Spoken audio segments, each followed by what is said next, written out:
Video games like Postal. Going postal. Going postal. New video game. It's called Postal. There are a lot of people that really wish we would go away, but it's never going to happen.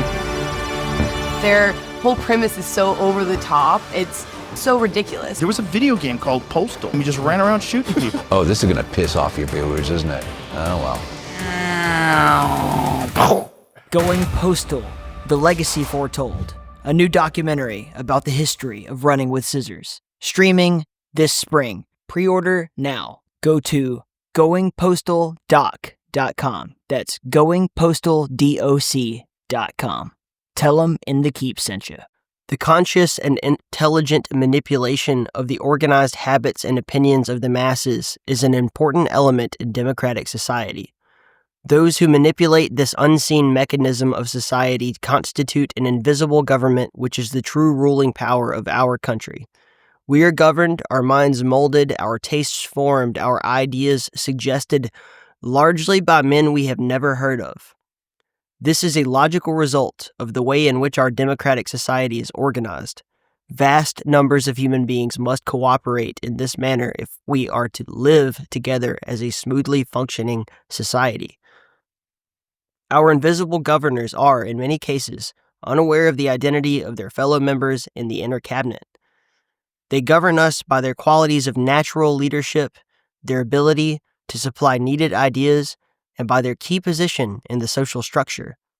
Whatever attitude one chooses toward this condition, it remains a fact that in almost every act of our daily lives, whether in the sphere of politics or business, in our social conduct, or our ethical thinking, we are dominated by the relatively small number of persons, a trifling faction of our hundreds of millions who understand the mental processes and social patterns of the masses.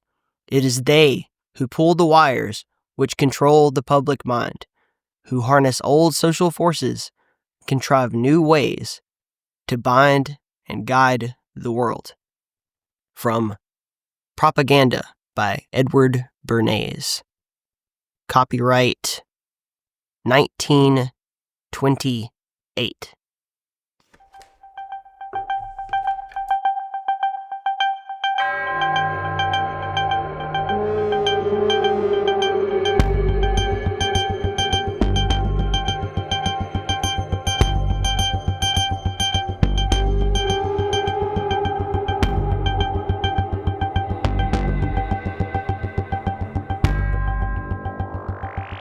So my journey started within this subject at a young age, having an interest when I was at school, actually. My father had quite a number of books on the subject. So I started reading things like Eric von Daniken's Chariots of the Gods, Inside the Flying Saucer, all sorts of different things. Whilst my friends were reading comics, I was looking at them. So fascinated. And as time went on, I wanted to choose a path where I could obtain more information and advance my studies. So I went to university and did a number of different courses, qualifications, psychology, and so on, and wanted a better understanding not only of human perception, but how people's minds work cognitively in regarding when experiencing phenomena. So in the early days, I had a number of mentors. I was introduced into the subject of what back then was referred to as UFO phenomena, more so now UAP. Terminology's changed somewhat over the years. And I never stayed within the subject of ufology. I also wanted to investigate and better understand the subject of anomalous phenomena in general, which introduced the paranormal, cryptids, earth energies, ancient sites, all sorts of different things. So before you know it, I was kind of involved in all sorts of different subjects. And I started writing for television many years ago. And one day I ended up in front of the camera. And since then, I've done probably around about 300 or 400 TV shows internationally. I lecture around the world. I also tutor our UITC course, UFO Investigators Training course, also around the world, and it's also digital content as well. I'm the owner of Phenomena Magazine, the CEO, which is a free monthly magazine which can be obtained from phenomenamagazine.co.uk, which has been running about 17 years. It's a free magazine, comes out every month.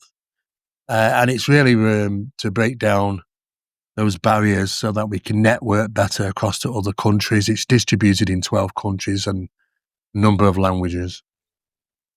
So basically 360. I do a lot of investigation. I'm involved in quite a number of projects and filming projects, as well as conducting advanced research. I work with a number of people, one of which has already been on your show, I believe, Barry Fitzgerald, who was a colleague of mine. Yes, sir. I've worked with a number of people. And I continue to be involved in a number of high-profile programs and projects. And I'm also a member of a number of international think tanks. So that's pretty much it in a nutshell. Yeah, it's just quite interesting that you kind of got it honestly in your childhood through sheer research and reading books and such. I think a lot of people have some sort of experience before they turn to Well, this. yes. I mean, I won't shy away from that. I did have experiences when I was 7 years of age. I continue to have experiences, even today, even up to current times. It didn't disappear in my teens, as people mostly said back then. Don't worry, it'll all disappear in your teens when you start getting older and your biological changes take place and you start getting interested in other things. But that wasn't the case. I am an experiencer. People who with me experience the phenomena I experience. Many years ago, I would have considered that not talking about personal experiences, because it was initially thought that being a researcher and active investigator, that you might be biased in regarding your conclusive information if you're an experiencer. However, I don't think that's the case. I think it does help. It does give you a better understanding of what people might be experiencing. So I can certainly look on my experiences in regards to assisting other people. But I've really headed in more into the scientific area, advanced UAP studies, paranormal mechanics, trying to gain answers as best we possibly can. It was very profound. You mentioned that I'd already spoken with Barry, but just kind of digging into what you guys have been doing with Project Doorway and some of the things that you've brought to light, or at least perhaps resurfaced, might be a better way of looking at it, is tying all this stuff together. You had mentioned how you began with more ufology oriented study and then kind of tied it all together. When I look around the space and I see someone who is a specialist, what's that old saying about the specialist specializes more and more until they are observing absolutely nothing at all. And so, You're it's very true, Tyler. That does actually happen. I mean, you know what? Lots of people have claimed to be experts. And I always say, look, the experts are the ones flying them. yeah. You know? I think it's absolutely incredible though how someone could be open-minded to the idea of Bigfoot, and then if you bring up ghosts, they'll be like, "Oh, that's a bunch of nonsense." I'm like, "Come on." Yeah, exactly. It's no different, really. I mean, from the research that we've done now, right across the whole scale of all topics, they're all interconnected. The evidence points out if you dig deep enough. But the problem is this: we were dealing with this compartmentalization of these subjects, and it's not been helpful. It's been a hindrance, if anything. People in the UFO camp wouldn't deal with the paranormal guys, and vice versa. The Bigfoot guys would definitely deal with nobody. So you have to try and conclude in the little box that you're working in. And it doesn't always help, because sometimes the answers lie in a different subject. And when you break down and compartments of different subjects and look at the subject as a whole, like phenomenology, as we call it, then you start to see associated actions and connectivity between the various topics where you think, okay, well, it's the same thing. Yep. And the aspects of research done in parapsychological circles, which I've been involved in, ties in to a lot of the other things in different camps. And the problem is that each compartment has its own name. Terminology gets twisted up, but it's the same phenomenon. It just might be termed something different. And you really do need to look at it as a whole to try and get a better understanding of what truly this phenomena represents. I think a lot of it comes from, especially when we're dealing with cryptids, or what a lot of people would call the famous monsters, ghosts, is that people will experience nearly exactly the same thing and name it something different. And then so when you're trying to, back in the day when we didn't have global communication, people just had their own names for things. Then as we began to see, especially in the last, I'd say 100 or so years, the conglomeration of people communicating, doing more and more research, whereas you would have the Japanese version and the Scandinavian version and the South African version. Yes. Now it's beginning to be more and more clear that they overlap so much. There are so many things that this is the same phenomena with a different name and viewed through a different cultural lens, or even expressed in a different linguistic lens.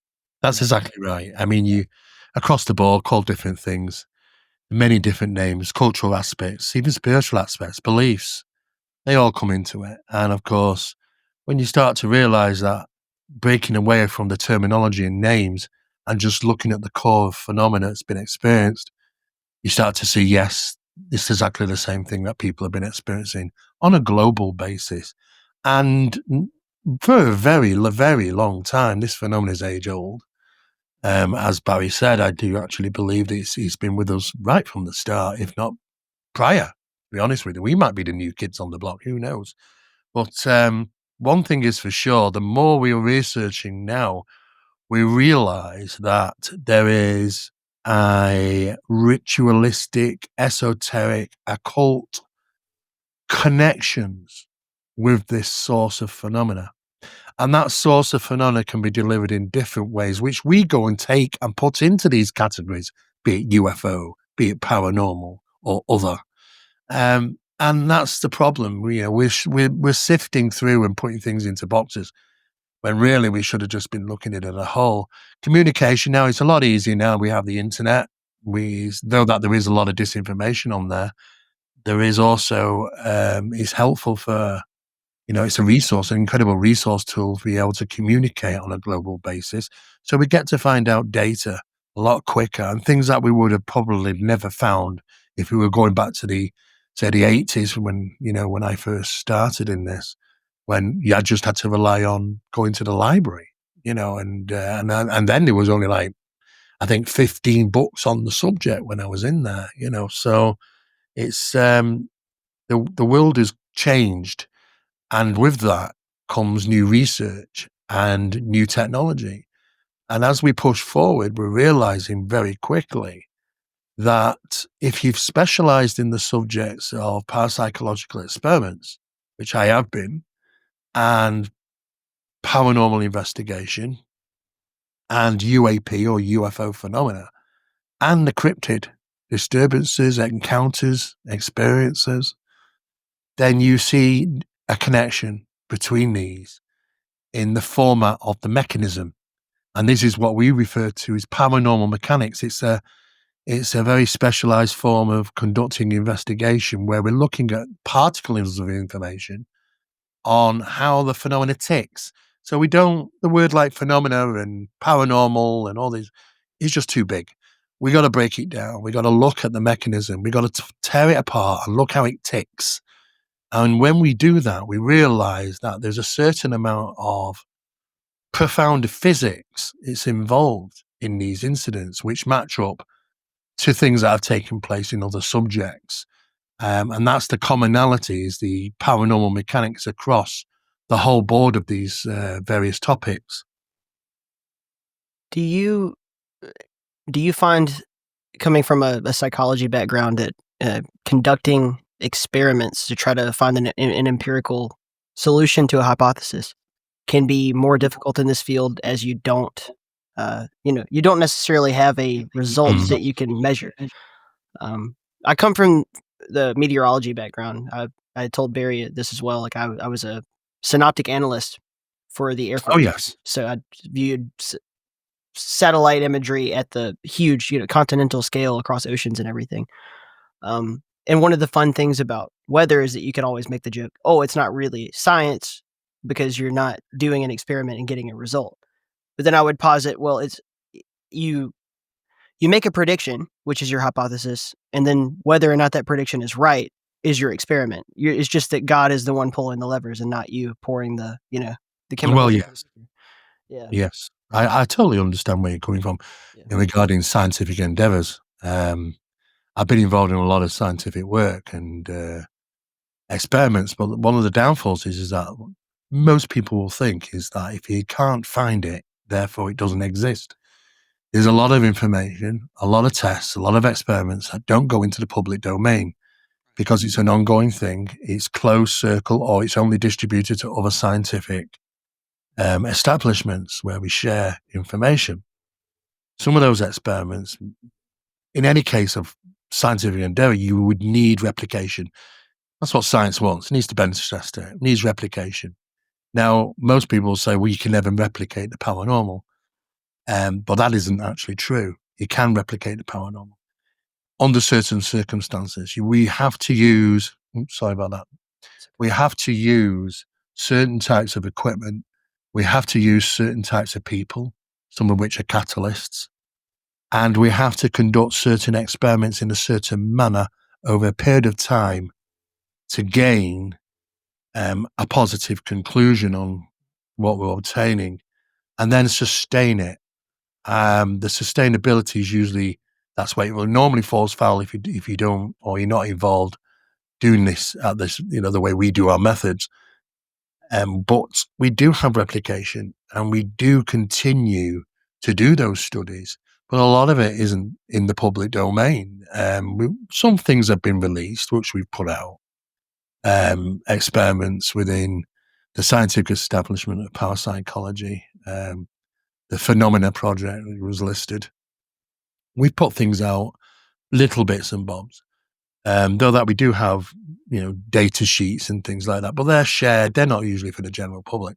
There are some experiments documented that we've been involved in that haven't been released to the public domain because they're ongoing. And sometimes we end up pushing to the point where the data keeps continuing. So the information keeps growing. And we end up back and forth with sharing information with other scientific establishments in a kind of skiff situation and closed door situations, which led me to being introduced and being invited to a number of international think tanks in regarding where our position is in regarding our work and how it ties in and is associated to other people's work at the high end in regarding various different types of phenomena. So yes, there is replication. There is some incredible things. It's very difficult for people to sort of just suddenly take on board if they haven't been on the journey. And some of these incidents which we've witnessed are quite unbelievable, which means that we've got to take a better stance and understanding about the world we live in, the reality we experience, our expanded consciousness, which is very much associated to contact type experiences, and the alteration, a manipulation of a perception, the deception by phenomena. There's it gets very complicated. There's lots and lots of things that are involved. But it is fascinating, and we are taking steps forward. In certain areas, we are advancing. It's just that most people are usually stuck on the train going round and round, where it's just, I don't know, paranormal investigation is just simply going into somebody's house and taking a camera and asking some questions. There is the entertainment side, the factor to this. And of course, there is the scientific work that's being done in the background. So they're two completely separate issues, subjects really are taking place simultaneously. Right. But the fact that, when you turn on the television and Giant Haystacks and Fit Finley are not actually beating the crap out of each other, doesn't mean that people can't fight, that there isn't real fighting. And it's the same thing. I Yes. always think that when I watch a lot of the stuff on TV, which, by the way, is extraordinarily popular. That's what's so interesting about this to me. In the world of paranormal investigation on television, it's Yes. so popular, and yet it's like a silent majority of people have been told you're not allowed to talk about this. You have to pretend it's fake. Yes. And of course, there's entertainment, but there's also real stuff out there. People are relating to this entertainment because they have relatable experiences, or they've been told stories, at least by someone else, that they're like, oh, there's something to this. And I think that we have, maybe since the industrial and scientific revolutions, gotten a little too far away from our intuition and a little too much into the yes, dollars and absolutely. cents of it. Yeah, I mean, we have to understand now that individuals with expanded consciousness is a key element to contact type experiences. And when I talk about contact type experiences, I'm not just referring to, NHI, non-human intelligence, which is a new reference.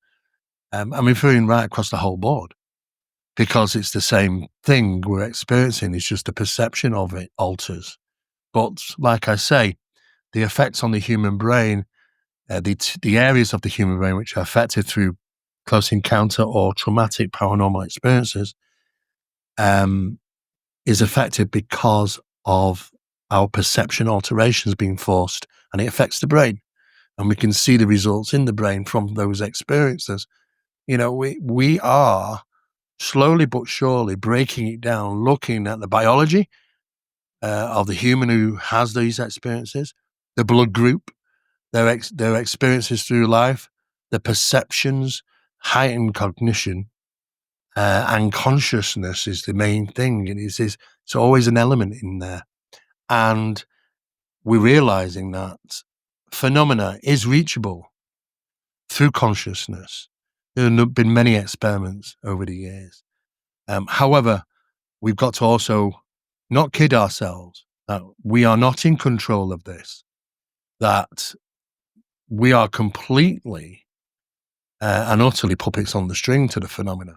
They have demonstrated many times that they obtain information from the experimenters. So basically, they know what we're thinking.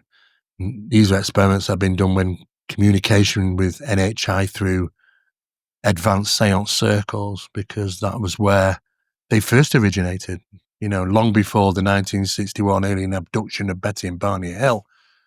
But people don't really want to get into that because, it's like, oh, it's seance, it's paranormal, it's occult. And that's where they first manifested. And it's the same process, but we are literally puppets on the string. We cannot ever consider that we will be in control of this. We're totally down to them. What they want to share, what is true, what is deception, of course, we have to filter, go through process like that. But every single thing, or every form of that contact, there is expanded consciousness that's involved. So this is why some people might go through life never experiencing anything. And there's usually reasons for that. And then there are some people which will go through life with an expanded view of reality, which incorporates a multitude of phenomena interacting with them over a whole generation, 2 generations of families in some cases. You're listening to KEEP in the Keep. Please take a moment to tell at least one other person how much you enjoy the show. That's right. Grab that link and send it to that buddy you're thinking of who you know would be interested in what we're talking about right now. Maybe post it somewhere. I know it seems scary, but you can do it. I believe in you. Don't hesitate to leave a comment and a 5-star review, a like, wherever you're listening. And if you want, Patreon supporters for this show get episodes early, access to our secret Discord channel, chances to suggest questions to our guests, our games, and whatever else I can do for you. Every little bit helps. This podcast directly supports my ability to do what I love and take care of my growing family. The link is in the show notes. Thank you, bless you, stay in the keep.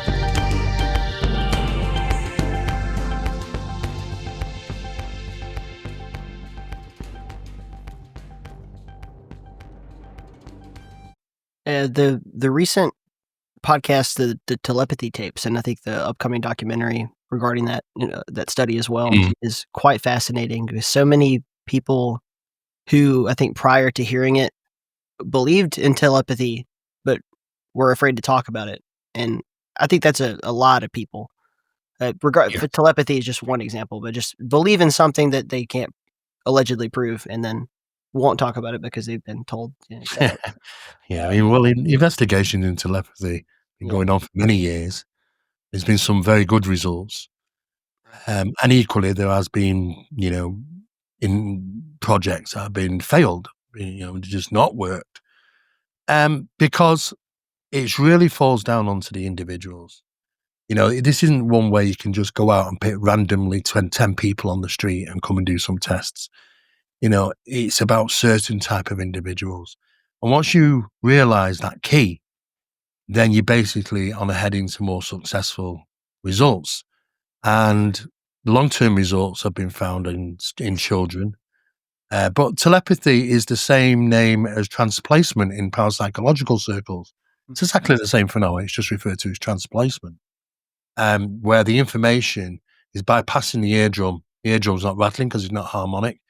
And it's internal. It's affecting the cochlear part of the ear, the inner ear, where vibrations down the ear canal, where liquid is and hairs, is interpreted into language on the inner ear. And this is where the areas of our brains are affected by phenomena for communication. It's done throughout the parapsychological tests and noted. And it's referenced as telepathy in other cases. I mean, especially the alien abduction or contact cases. The most will always say it's the communicators like some form of telepathy because I heard their voice in my head. But of course, that reference isn't used in the parapsychological experiments. It's used as transplacement, which is exactly the same thing, to be honest. You've just got two different references, two different camps. Again, and that does cause confusion in terminology, of course, when you've got the variations, but it is one of the same thing. You use the term confusion in terminology, and I think that accounts for something like 90% of human problems going on all the way back to the Tower of Babylon. But just our inability to, I could say something that's true, and then you could misunderstand what I mean. Yeah. And then I could just sit here forever arguing. One of my favorite debates of all time, it was Sam Harris, the famous skeptic, and Jordan Peterson. And they argued, I think, for 2 straight hours. They never got past the definition of the word true or truth. And it's outstanding because, I mean, they're both very intelligent men, for in whatever regard, whether you agree with their ideas or not. But just the fact that they couldn't agree on the definition of truth. Just that alone. Extrapolate that out to everything. If you were describing, a case and you're telling me this is what happened and I misunderstand one word, now we've got to stop, define our terms, try to come to agreement on that. And then before long, everything just ends in a misunderstanding in a lot of cases. That's why I like the rigor of science, because we do have terminology that you've been bringing up. Well, yes. I mean, we do have to have that benchmark. We have to have some level that we're rigidly working to. And that's that scientific process. However, we've got to realize that we've got to get out of the box that we live in. And that box is the box of reality, because our brains create the consciousness create the reality that we live in. And we've got to be able to expand that. Now we're living in the box, trying to get out the box. And it's not so very easy unless you have expanded consciousness to get out of the rigid box that we refer to as reality. And this is when other things can be introduced, which people will experience, multitudes of different things. And one of the main things is the metaphysicality of phenomena right across the board in the paranormal subject, in the UAP subject, in the cryptid subject. it would seem that they are not bound by our physics. They are outside looking in, as opposed from us in the inside trying to get out. And they can manipulate the physicality, depending on what they're, who they're encountering, what person's having an experience. I mean, we have paranormal cases where there's reports of apparitions and things like that, which will seemingly walk through walls. And at the next minute, they can pinch you or prod you in a physical sense. So that's a metaphysical aspect of paranormal phenomena. It's also seen in poltergeist disturbances, the metaphysicality of apport phenomena. We see metaphysicality in the UAP phenomena, where the contact cases, the abduction type incidents, where they walk through walls or they come through the ceiling, and then they can physically manipulate you. So the metaphysicality is right across the board, right up to modern UAP. And within the top areas of research now, we now know that the UAP, the true phenomena, because when we say UAP, we've got our stuff up there as well, which is problematic because we wouldn't know what is theirs and ours now. But the true phenomena has that aspect of being able to switch its metaphysicality. So this is why you might have UAP seen going into volcanoes, into the ground, into the sea or into water where they don't leave wake, passing aircraft at high speed without any shudders by, not being 1 minute on radar, naming it or not. Because just because we see it, we've got to get out of our minds that just because we see it, it's physical in our reality. We've done tests and experiments in NHI and communications where they've demonstrated the aspects of metaphysicality, where things look to be real, and yet you can't pick them up. Tests have been done like that. The data has been obtained. They cast shadow. You can bounce light off these things as if they're really there, and yet it's no physical source to it until they release it, until they allow it to be physical in our environment. So not only can they manipulate themselves or possibly their craft, but items that are in our reality as well. I think that it's difficult for most people to think beyond 3 dimensions, and that's a huge problem when you're trying to explain. People use the terms, interdimensional beings, and as if that somehow changes what it is. And and I would just use like the example, like if you imagine 2 triangles floating in space, spinning, and at one point in time, the tips of the 2 triangles touch, and then they continue to rotate, and then they're no longer touching. I mean, that there could be an Yes. intersection between 2 different things that are not otherwise connected at one point in time. Yes. And that's only talking in 4 dimensions, and we could go way beyond that. Oh, we can. We really do have to look into advanced physics now, and there are specialists in that field, quantum mechanics as well, that are realizing that the phenomena is utilizing areas of the latest research that we're looking into. And this is where it's down to the mechanics, and we're looking at the mechanics of how it could possibly do such a thing. Because the problem is that we are rigidly stuck in this reality, and trying to communicate and experience what they might, you can't do that in a physical sense. You have to do it in a non-physical sense through expanded consciousness, because consciousness can expand out of that reality. But it is pretty hard for anybody to have those physical experiences and experience the process of being out of our reality in a physical sense. It's grossly in non-physical format. Yeah, it requires a lot, of the imagination, especially for someone. Even if someone does experience something, being able to explain the experience they had is still going to be quite troublesome if they don't have the vocabulary or even the background to posit what they saw, what they Yes. felt. You mentioned, sensations of touch. I think that a lot of people have experienced this, and then they write it off as, oh, it's a hallucination. It is a Yes. a tactile hallucination or an audio hallucination. I've known people who are like diagnosed with schizophrenia from having had these experiences, and I find that disturbing because it's not like they lack reason. It's just No. that they're apparently hearing something we're not hearing. And the question is, what is it telling them? And Well, that's yes. also a cultural aspect to that too. There really is, actually, yes. And, in many third world countries, they were treating such illnesses many, many years ago as forms of possession. But what was interesting is that with the shamans, they actually did seemingly, apparently, heal some of these individuals. Right. So how did they do that if it was just down to medical science? It's very problematic. I don't often get involved in such discussions because there's always, specialists that will come forward and argue their point where it's all, it's the science of the mind and it's the auditory hallucinations and things like that. But you have to draw a line somewhere, and where the phenomena could mask itself to do so very easily. You would not know the difference. If you're hearing something within paranormal terms, and yet only a couple of people hear it out of 6, it doesn't mean it didn't happen. There is something known as transplacement phenomena now, which we know exists. We've done experiments in that. So we can't rule it out. Now, anybody would just say, well, it's just an auditory hallucination. You're going mad. And it's easy to think that. But the problematic is that we've got these excused upon grey areas. And those areas, it's never been black and white. There's been lots of that grey area in between.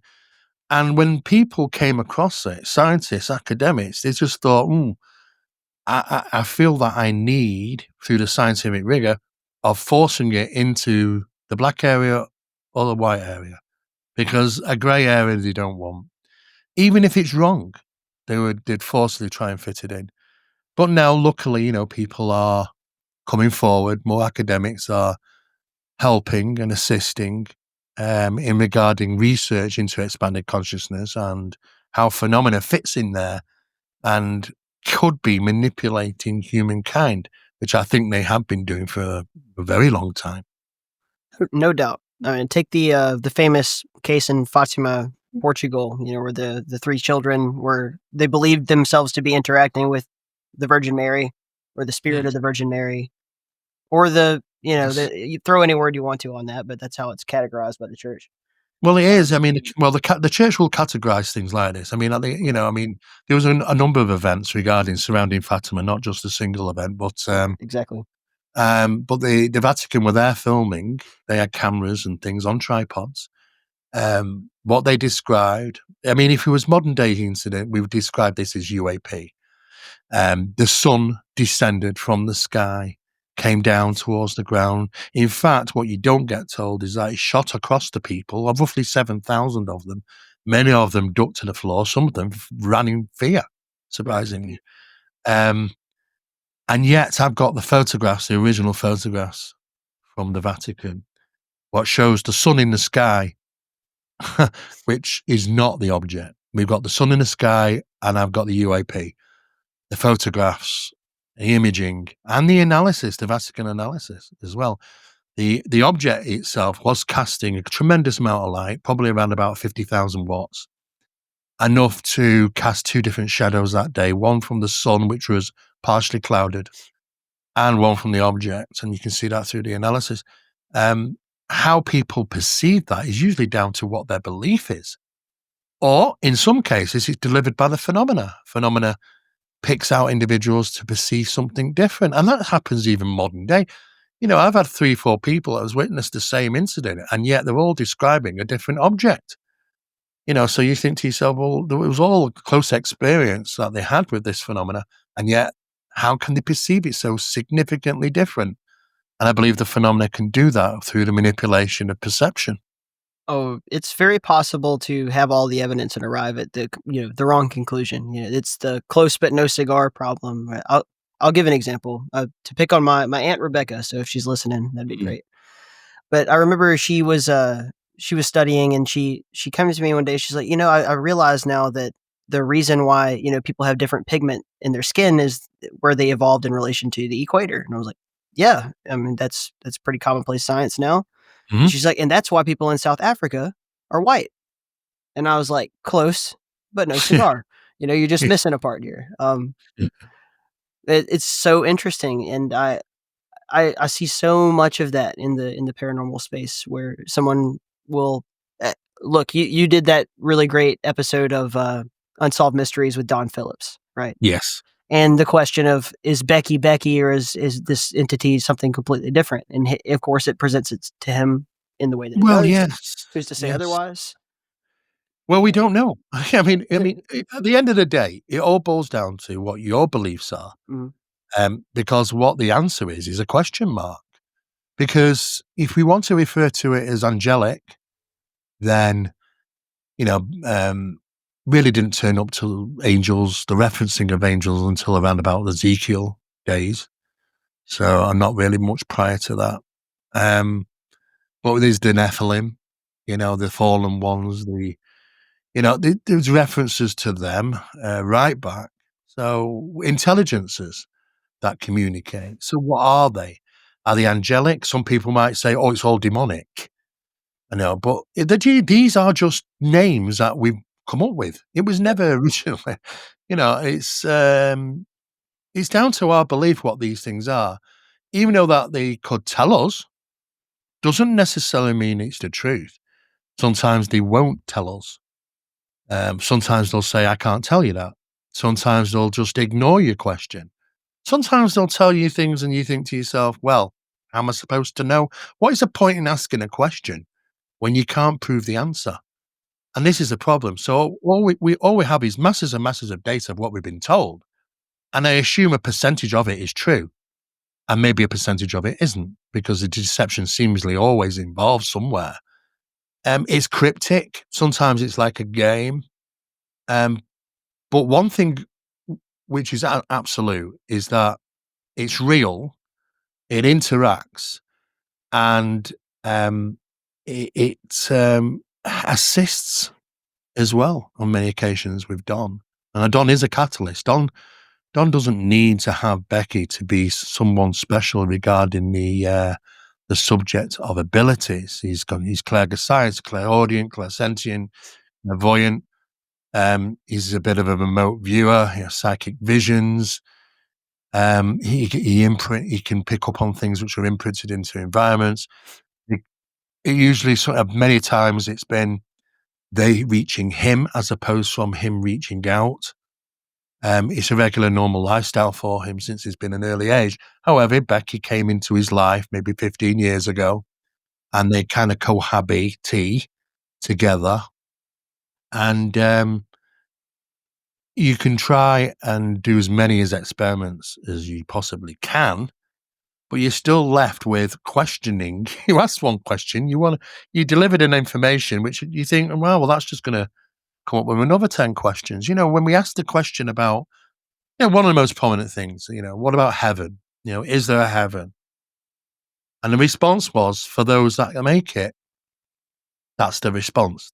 For those that make it, there is a heaven. Now that's just going to deliver that. Well, what the hell does that mean? Does that mean some don't, some choose to don't? Can you go? Can you come back? There's 10 questions more come from the one question you ask.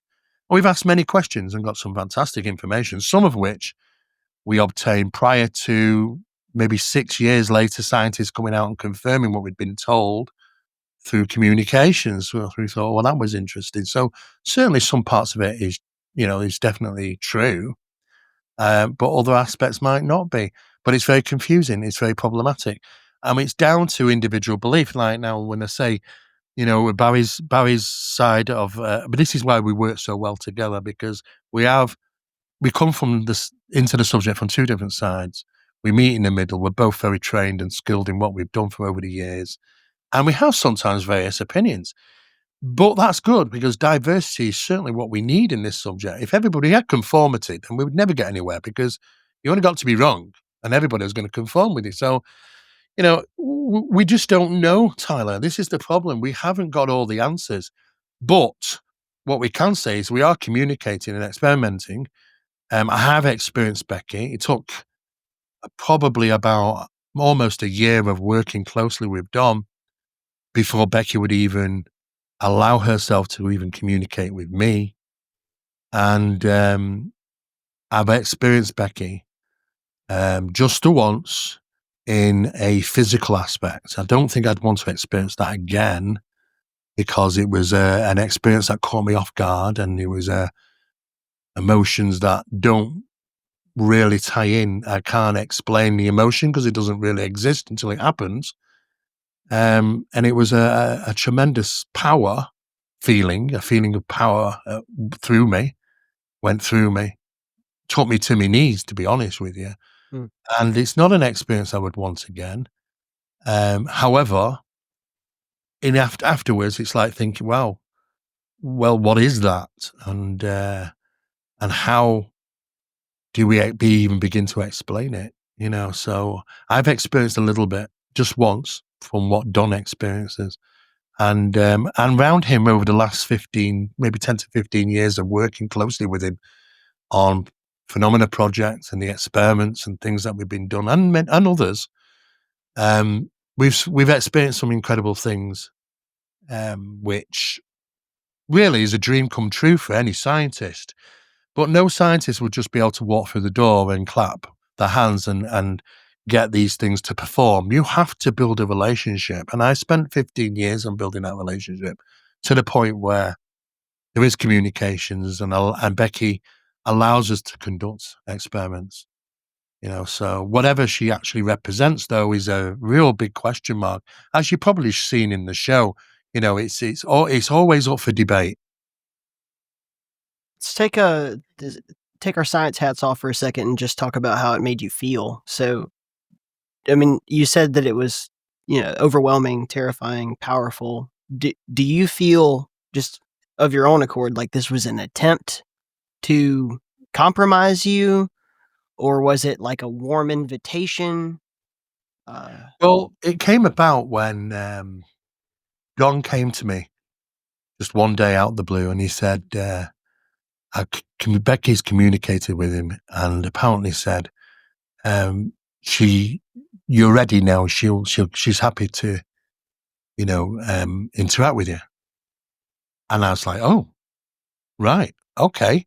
Well, can we do this? Because I was quite excited. And then I heard a voice, probably about maybe 3 or 4 feet in front of me, which was a female.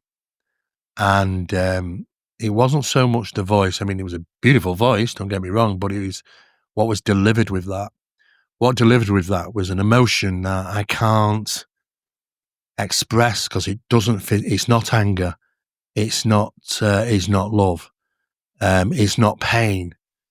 It doesn't, you can't imagine it. But what happened was that energy went right through me, and my eyes started watering.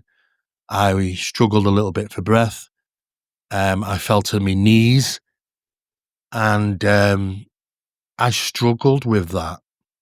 It was a very unique, I never experienced this before.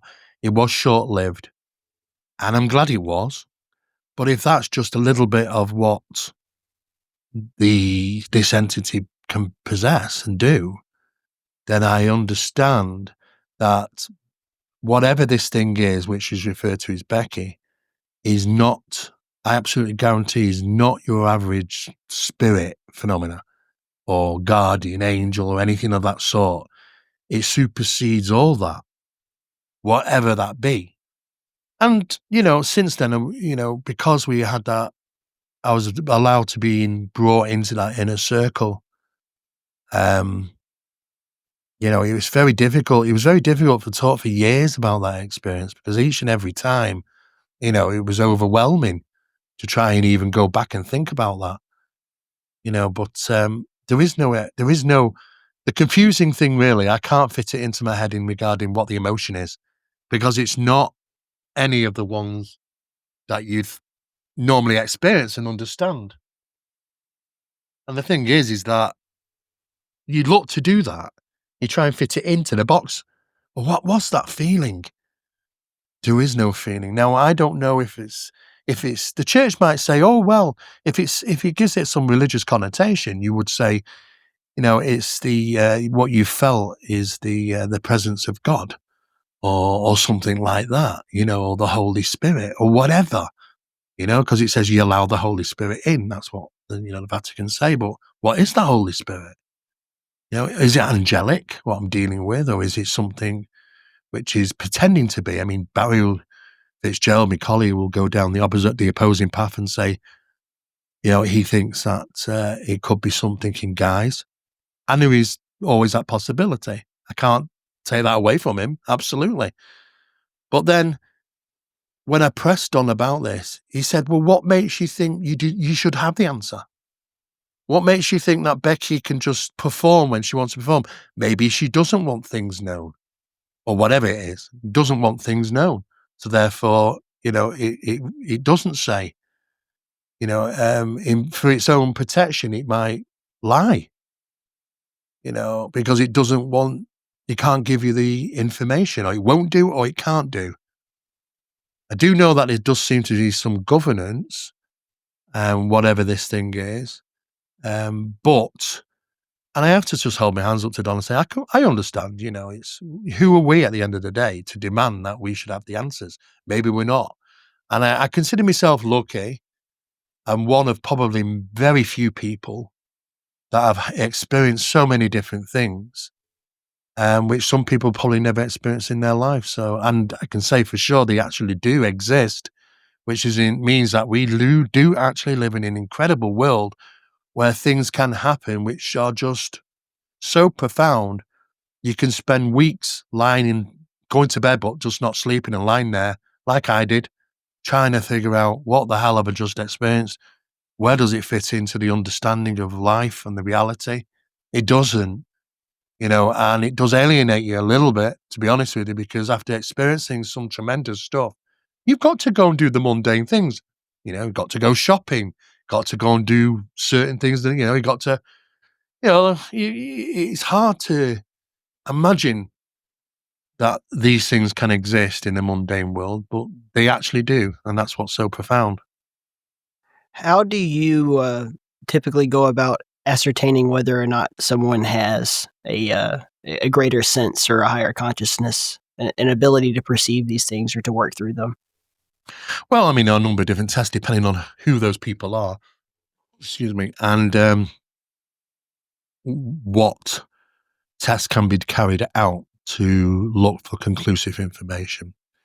We did tests with numerous different people over the years. Not many people come knocking on our door, to be honest with you. Some of them have and haven't been able to perform. But then I understand that, because if you want to go down the scientific route, you'd say, well, it has to be done in a controlled laboratory experiment at certain times. But then if you want to investigate the Arctic fox, you don't bring it into an experimental room and expect it to act normally. Sometimes you've got to go where the Arctic fox lives to see how it works and acts in its own reality, in its own environment. So sometimes we've got to bridge across from the scientific department outward to conduct tests halfway in between the public domain and the parapsychological units.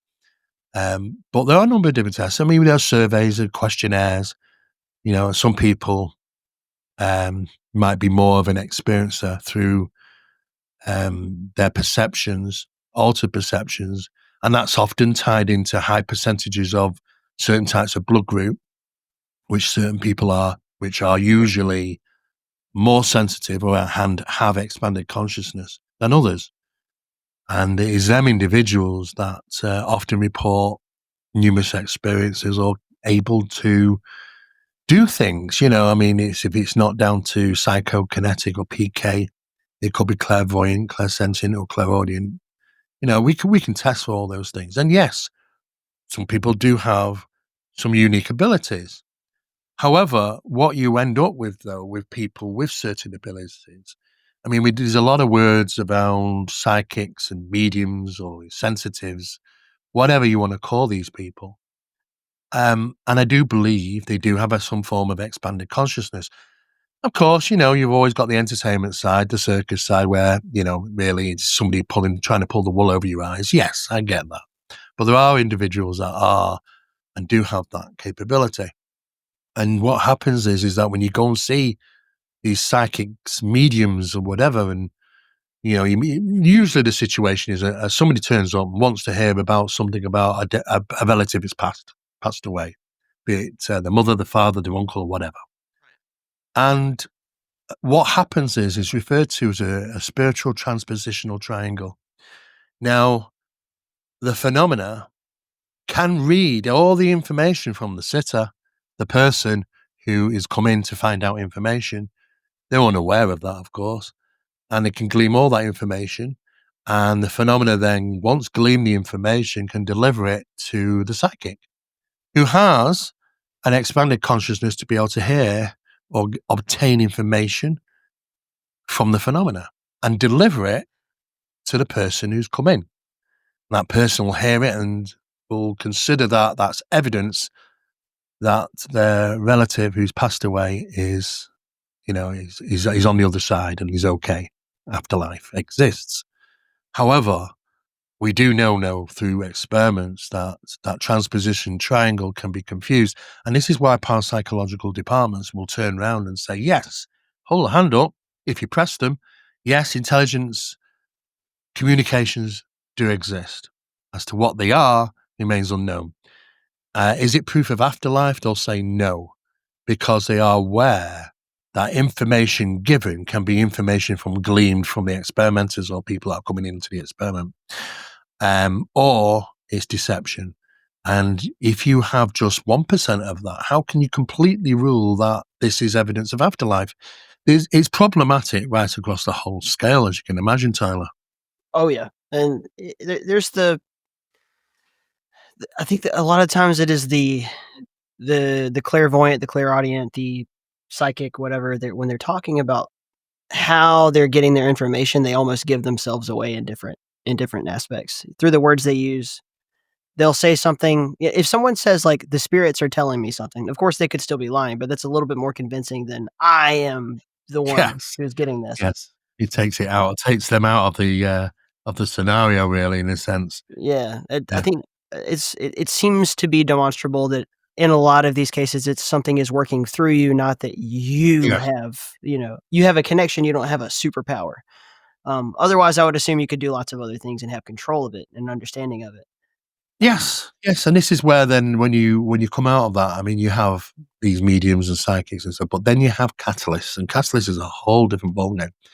When the list is significantly endless when it comes to Don.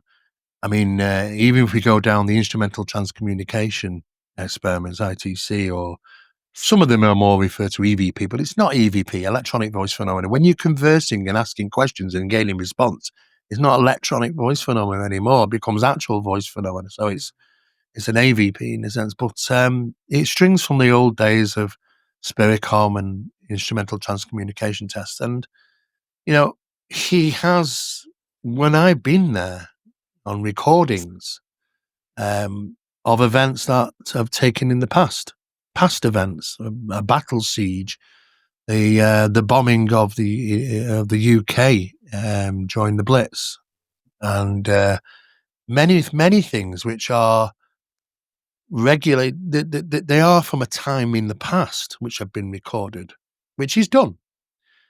And apart from that, communications with multiple, not just Becky, multiple things.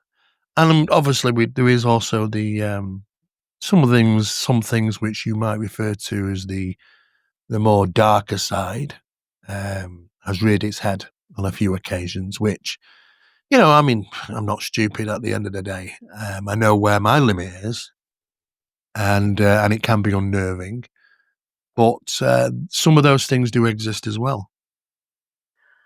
You had already mentioned a little bit about how certain physical attributes and conditions at least coagulate. I'm using the wrong word here. Cooperate with some of the ability to have these experiences or to have an expanded psyche. Actually, in your magazine this month, there was a pretty good article about epilepsy and the poltergeist phenomenon, but also blood type. Just a traumatic experience, I think, is a huge one. Yes. Well, there is a lot of the more research you do, it's a lot of surveys that has to be done. But there does seem to be an association between certain types of blood group. For instance, a rhesus negative, O being probably the most significant. Now I know the rhesus negative is probably around about 15%. O being the most profound, when it's associated to these are people which have heightened intuition, or their experiences, or their expanded consciousness, whatever. But it's not. There isn't as many, obviously, on the planet, and it is still a little bit unknown through science how that blood group came to be. We know its origination from the Basque region between France and Spain, but it's a bit of an unknown. But we do know though, if we do research going back about blood groups, it seemingly was known, because even if you look at biblical scriptures and documents around about the time of the Ark of the Covenant, it was documented that there were 3 different types of groups of priests which were involved with the Ark in transposing it, traveling, taking it places from one place to another. And that traversity would often kill people, because the Ark was referenced as an Ark. It's ARC, not ARK. It's not because it was carrying something. It was because the electricity or whatever this thing was it was producing would kill people. It came into contact with it. But those that were best to transpose it from one place to another or traverse it were rhesus negatives. And it was a blood group that was tried to maintain by the highest order of priests back in the day, in ancient times. So somehow someone must have been aware of how to recognize a blood group. Now, that I can't say they would have had the science to be able to do that. They must have had other methods. Other methodologies would have been expanded consciousness and maybe, profound psychic perceptions, how to identify somebody who was. But they made a great effort to keep that bloodline going. And of course, that in ancient times is very interesting. Now, in modern day times, if you did statistical surveys about the most profound experiences on planet Earth, you'll find that a very, very high percentage of them are no rhesus negatives. And it's quite profound, the reasons why, because the only difference is that there's a skin that goes around the outer layer of blood cells, which is missing. And it's a rhesus D, it's known as. And it's missing in the rhesus negative O blood for some profound reason. And rhesus negative people with O type blood can provide blood to anybody. They can donate to any person on the planet, but they can only receive O rhesus negative. So it's an unusuality. But when you look at it across the scope in regarding the phenomena that people have experienced, you'll be very surprised when you, for those that do know, many people don't know their own blood group, to be honest with you. But for those that do, you'll be very surprised to see how many hands go up when you're asked about their experiences and their blood group being O rhesus negative. Surprising relationship between them. For the sake of fun, I know my blood group because it's on my dog tags. Oh, yes. Yes. So what do we think about the AB positive and negative folks? Well, the AB is okay. Sometimes they are very rare. Some bloods are extremely rare. Right. But when it comes to experience, when it comes to people who have had the most profound experiences in the world, you'll usually find that they are rhesus negative O, most of them. And we don't know why. We really do not know why. Of course, creativity is a big issue there as well. Seemingly, that seems to come in. But then, some of these people could be academics and using left side brain, but then the creative side of them, it really comes through. So they're prominent in creativity as well. So it's quite unusual. We don't know why. Statistically saying the results, you say, yes, there has to be an absolute connection between people who have the most experiences and their blood group. because the data doesn't lie. However, when you start to ask the questions, why is that? That is where we fall flat. We just simply do not know. Right. Yeah, I think it somewhat ties into the vampire narrative, where this thing that wants to suck out your life force if you have Well, less boundary between between them and the source of your life. If that's a lesser cell barrier on the blood or something like that, I don't know, but I don't know, but it's significantly different. But when you do the research and go back, these references, you'll keep coming across them. That this is the bloodline of the gods, goes right back to the Anunnaki.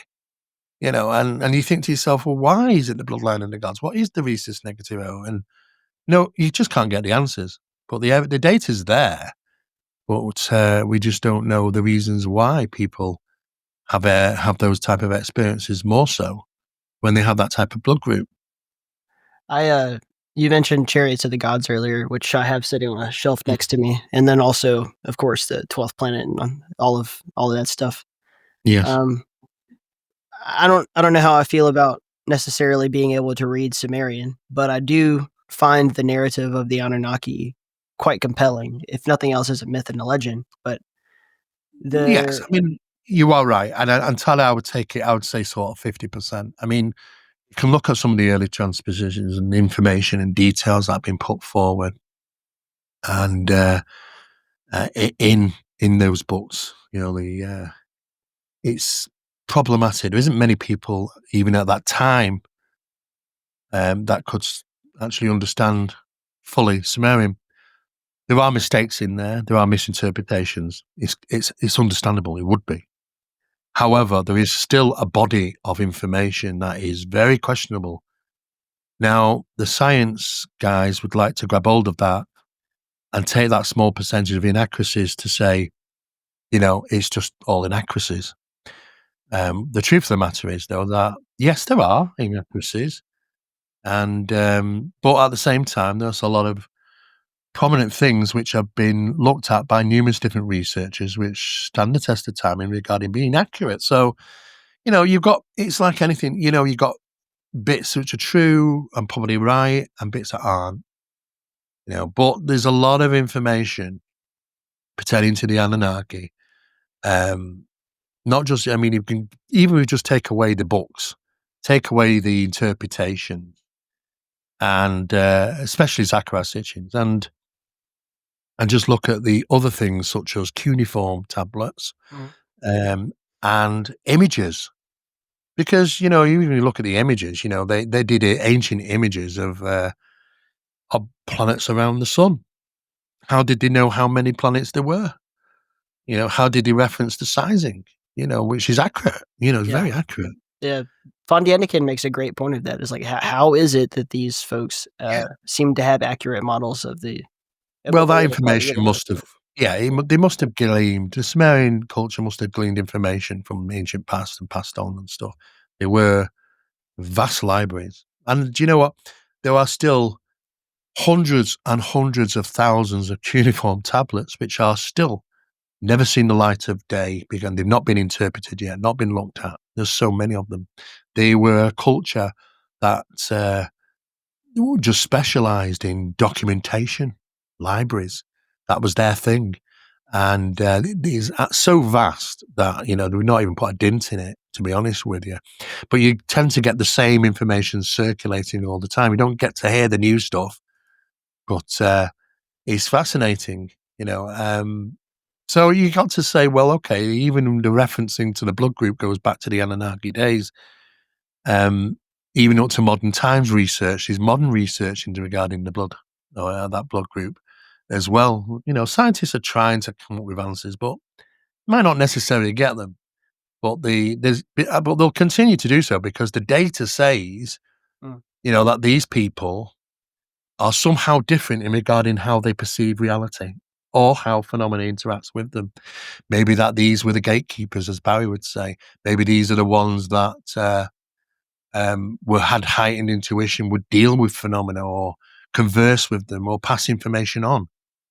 There are various different ways of communication techniques In modern times, it's significantly different than it was in ancient times.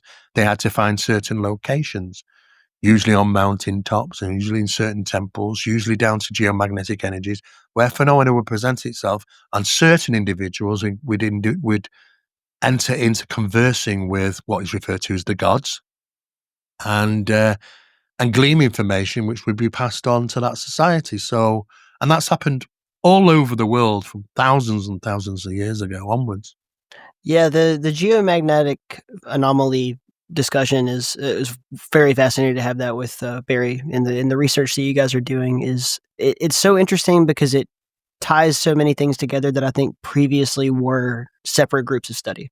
So there are all these documentaries about the Bermuda Triangle and the Dragon Triangle and like the grids of the Earth where you have these geomagnetic Yes. anomalies in place.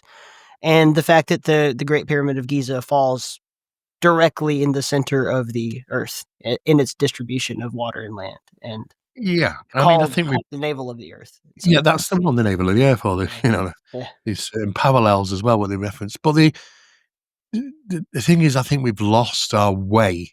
Mm. I mean, I think we've become dumbed down.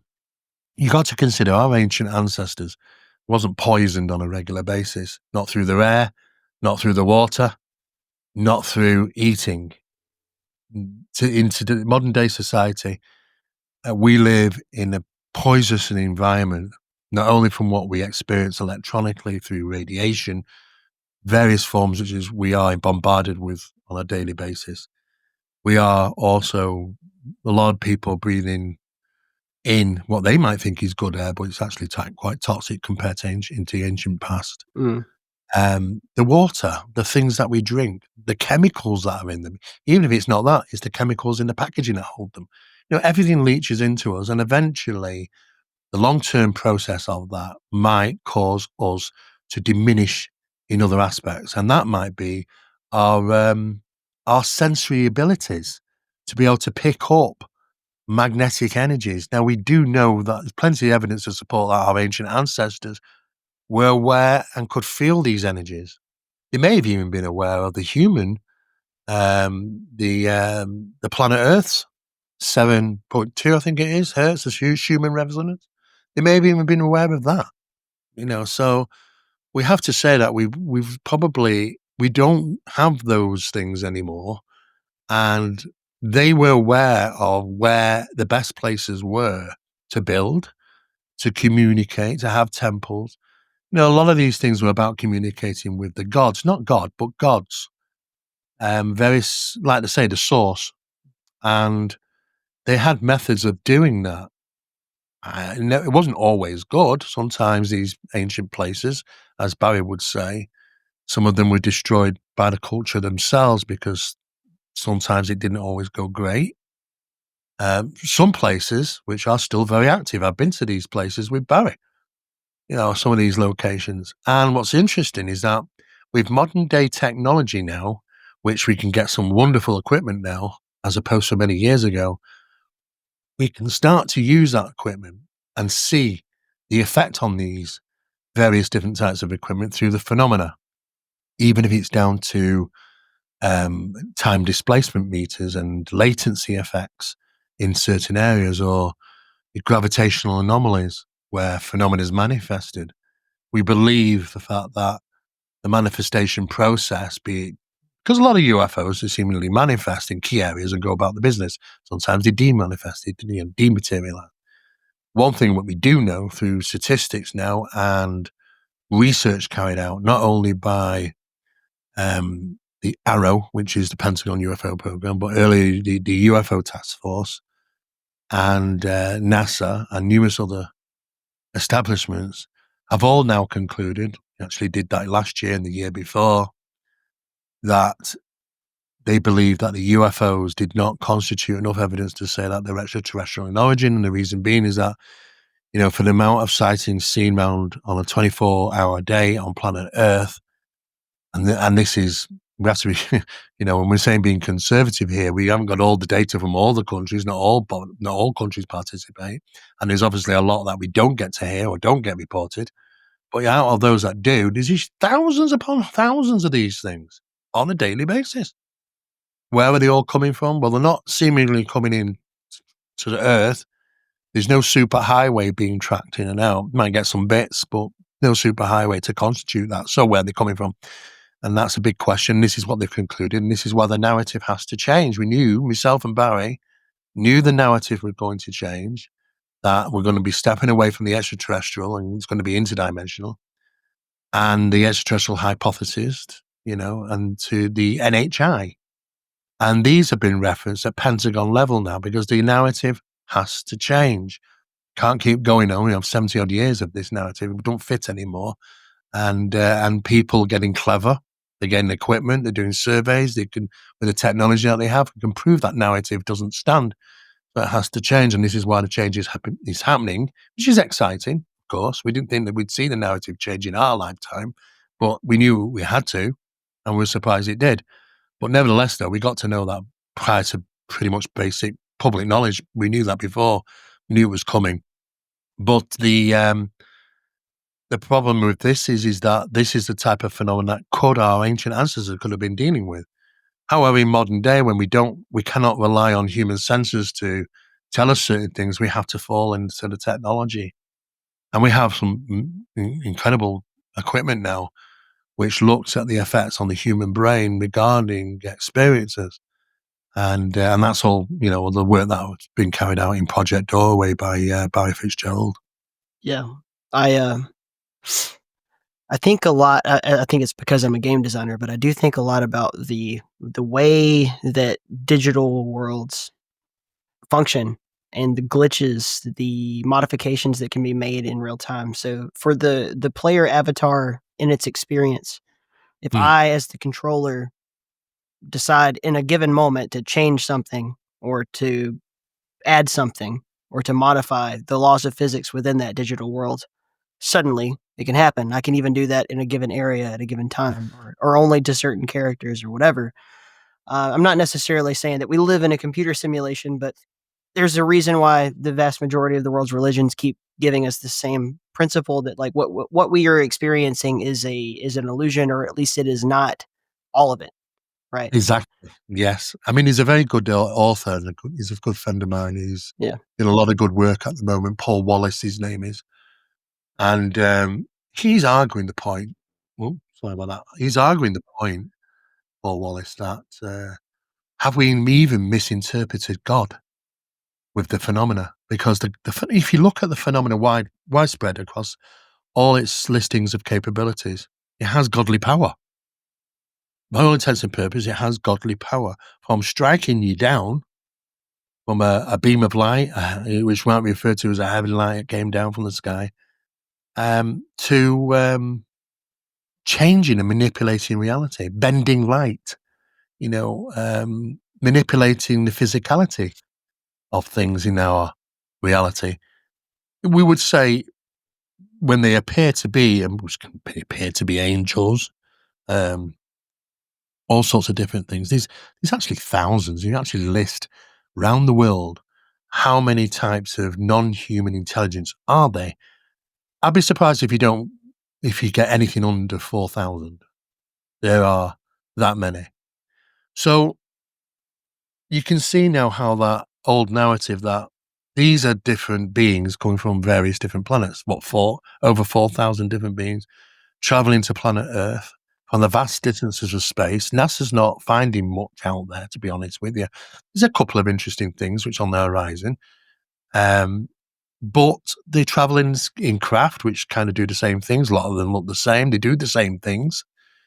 And yet they don't get it right sometimes, because when people are experiencing these crafts, you got high advanced technology, but the descriptions are it has portholes with rivets round. Doesn't make sense, because that means that you're having a perception alteration taking place. Yeah. Manipulation of human perception, which affects the individuals. Maybe not aware of it at the time, but now we can know what to look for through Gary Nolan's work on people that might be being affected in their brain through traumatic close encounter or type experiences. So, and now there's possibly even a key that when people have that that they could possibly be passing it on genetically to their children. Hence, their children become to have these experiences. And this is why people say it can run in families. Well, yes, because there might be a genetic side of that, which it's like a door that opens and you pass it on to your children. Once that door's open, never really shut, so phenomena creeps in from time to time. So we are learning a lot of different things, but I think the way forward is that we cannot suddenly become like the ancestors, our ancient ancestors were, but we have to rely more so on technology. And we do have some incredible technology, which is now revealing the data that we couldn't see. Things that we don't see, things that we don't hear, things that we might not feel. It doesn't mean they're not there. It just means that we're very, very limited. In fact, we're probably the most limited creature on the planet if you compare it to insects or even your pet dog or cat.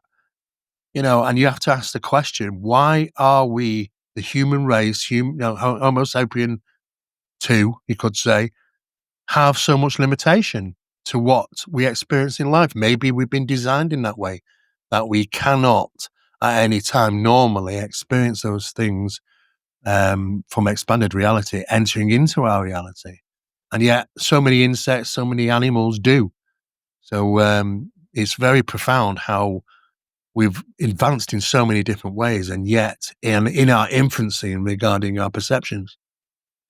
There's so many examples of just how even the five senses that are ubiquitously agreed upon can Mm. be much more than we typically individually think that they can be. So like hearing, if you grow up in a city, right, and you just hear cars, what was all this noise constantly, and then you find yourself in a place that's actually quiet, or even no matter where you're from, you go into a sound booth, close the door, Mm. and then you start to hear your own electromagnetism, and you can hear your own pulse. Whereas Mm. usually that just gets drowned out in the background, either by being distracted or because your brain simply is just dealing with too many things. And if you remove the stimulus, no matter what it is, oftentimes you can actually sense more than Mhm. you do. If you're in a sensory deprivation tank, your sense of touch goes way, way, way, way up, far beyond. Oh, Your sense yes, of it smell really is does. different. It's incredible, actually. Surprising, actually, what the results are. We've done a number of tests in deprivation chambers and water chambers, and even the Gansfeld chambers. So it's surprising. It really is. We are clouded, obviously, but a lot of those things our ancient ancestors didn't exist. It was quite, they lived at a time when the air was pure and clean, and the water was clean, and the food was clean. They weren't surrounded in any electromagnetic energies, which was created through technologies. Mm. They weren't clouded so much with today's society. They lived in areas, some of them very rural, where they in small groups, and they were in tune with the land, in tune with the energies, and in tune with things from beyond the normal reality, should we say. So, yeah, I totally agree with that. I mean, we can't even begin to understand, the phenomena and its capabilities. I mean, for an example, we worked alongside Olympus because we were utilizing their equipment in experiments. And what we discovered is that during um, a number of tests, and this involved 3 recorders, identical models, which were all recording for a certain length of time, only less than a minute on each one, all simultaneously. And we could get 3 different recordings. The first recorder would record something different than the second, and the second would record something different than the third. Sometimes vocal responses that nobody hears at the time. Yet the equipment is only designed to record from 20 hertz to 20,000 hertz, which is human hearing. Right. It's not designed to record anything lower, infrasonic or ultrasonic, because we wouldn't hear it. And what's the point? So you have to question, we didn't hear it at the time, so therefore it wasn't harmonic. So if it wasn't harmonic, it didn't fall between the 20 hertz to 20,000 hertz, and yet the recorder recorded it. How did the recorders record it? And this is where Olympus got involved, and they said, well, they were having real problems because they were trying to figure out how's the recording end on there electronically. And this is the form of transplacement. Not only did he transplace, the phenomena uses us as equipment and transplaces to us in our inner ear, but it can also transplace to equipment. And what's fascinating, further tests were carried out where large tape recorders were used and recordings were captured on cassette. And yet, sometimes the power wasn't even plugged in. The cassette tape's not going around. And yet, when you take it out and play it, you'll have recordings on it. How did it get there? They even took the recording head out of the machine and it recorded. Radios have been communicated, with these things, and they've taken out the old tubes of the radio. Shouldn't work, but it does. It breaches Faraday cages. The physics that's involved with targeting things to place information on, and including us, is a physics that doesn't fit into our normal understanding of reality. It goes beyond it. And this is the form of what we do in our studies in paranormal mechanics is the transplacement phenomena, which is quite phenomenal. Even with camera film, the camera film's not even been placed into the camera. It's sealed, brand new, in a particular box which is screwed down. You can't get to it, can't touch it. And yet after the session, you go and get that produced, and you've got photography placed onto the film. So it's incredible what their capabilities are. It truly is. There's that old thought experiment about like if a four-dimensional being is locked in a prison, it just moves over to a time when the prison wasn't built yet and walks out. And if these amber gamblers or whatever we're calling Yes, them, amber gamblers. are I mean, able we to, have a better term actually for that. I know, but that's kind of Barry's name for this. yeah, The amber gamblers. This is just for your listeners. Amber gamblers is if you look at the subject of UAP, most of which you will see on the internet now consist of not structured craft. Some of them are. Most of them are what we refer to as balls of light. right. And they're usually orange or yellowy in colour, or amber, most of them. Some vary in different colours sometimes, but most of them are that. But they do seem to be intelligent. They act intelligently and can communicate in their actions. So if they're not physical, what is it? Well, the terminology for them now is intelligent light forms. Some people presume it's some type of plasma life form that's interacting. Who knows? But it falls under the UAP, of course. And of course, Barry's referred to these as amber gamblers. We've experienced these many times, myself and Barry. They have interacted. Sometimes I've seen structured craft, but the cell phones that we have, and there may be more than one of us there, won't record it. It'll only record a ball of orange light, and yet we're seeing a structured craft. So it's rather that the phenomena recognizes and understands the technology we're using to film it, and thus does something so it doesn't get recorded properly, or we're perceiving it differently than what the camera is. Somehow the phenomena allows us to perceive it as a craft, and yet the cameras don't operate like the human eye. It's very profound. There are so many great metaphors. I'm going to get back to my original point, but while we're on this tangent, that come up in science fiction and even in religious texts where, the idea that God or the alien appears to you in a way that you can understand, right? Yeah. Like I have taken this form so that you can, understand me, so that you won't panic because you wouldn't be able to handle it if you saw what I really was. Not that it's ugly, but just simply bigger or more complicated than we would be able to handle or even, understand. No, I totally agree. I mean, people experience things due to what they expect. Sometimes I think it's down to expectation. If you expect it to be something, this is why what we've discovered with the phenomena, Um, and we've always tried, even though that we are kind of scientists in the sense of speaking of what we're doing, like Barry's work and my work and many others, especially when it comes to conducting tests and experiments, is that the phenomena has a very clever method of getting you to perceive it to what it wants to be. And that can vary drastically. So is the variation not that the fact that there's 4,000 or over 5,000 different entities, is that there's a source which is controlling human perception. And the human perception is about various up to 5,000 different types. I mean, what's the Mothman, the Lizard Man, the Owl Man, the Wolf Man, the Werewolf, the Dog Man. These people do experience these things, absolutely. However, what is the source? And is it a source that's doing this? And then we go back to a point where we believe through the latest research now that goes back millennia probably, and it really introduces itself on a microscopic scale, the phenomena. I'm not going to go into too much about this because I know that I know Barry's we've got a book coming out. So maybe swears sometime he's next not going to year. release it. Yeah. But I know you guys are briefing the UITC team in May, if I understood correctly, on some of Right. the stuff. Okay. Yes.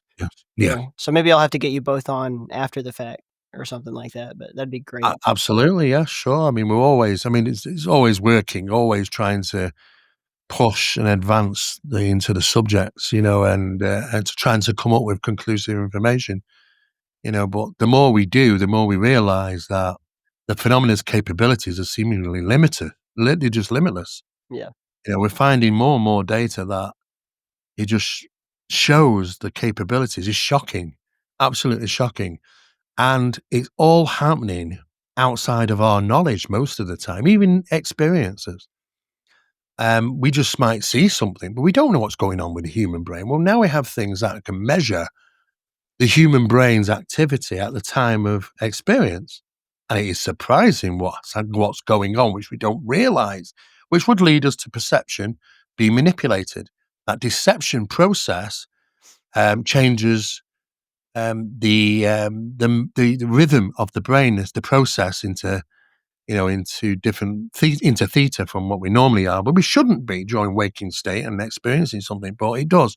And it does that because it allows that process in theta. It's very, very manipulative in theta, especially regarding what you perceive. So the phenomena introduces that without us even knowing. And that can happen, if I believe Barry mentioned, I think the fastest he's got that recorded at is 20 seconds into your experience. So you have that discernment of 20 seconds to try and realize, what you should do. But without the knowledge of experiments and specialized equipment, we wouldn't know how people are being affected by phenomena. And it's quite fascinating when you start to look at the results, which we would have never known if it wasn't down to the equipment we have now. You're listening to KEEP in the Keep. If you love this show and you love supporting indie video games, please take a moment to check out In the Keep's upcoming Stellar Valkyrie. Built in the GZDoom engine, this retro first-person shooter puts you in the universe of space bird bounty hunter Falco, who is on a mission to save his ex-girlfriend from the evil Black Star cult. Just type birdgame.space, that's BIRD game.space into your browser. Hit enter, smash the wishlist button, and stay tuned.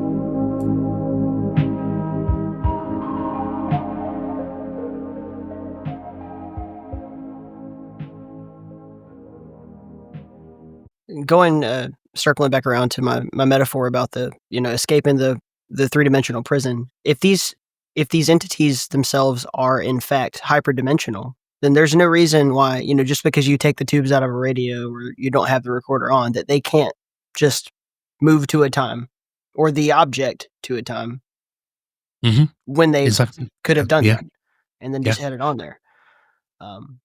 We really got to expand our understanding of the physics that's involved here, because there's no point trying to fit it into the physics we know.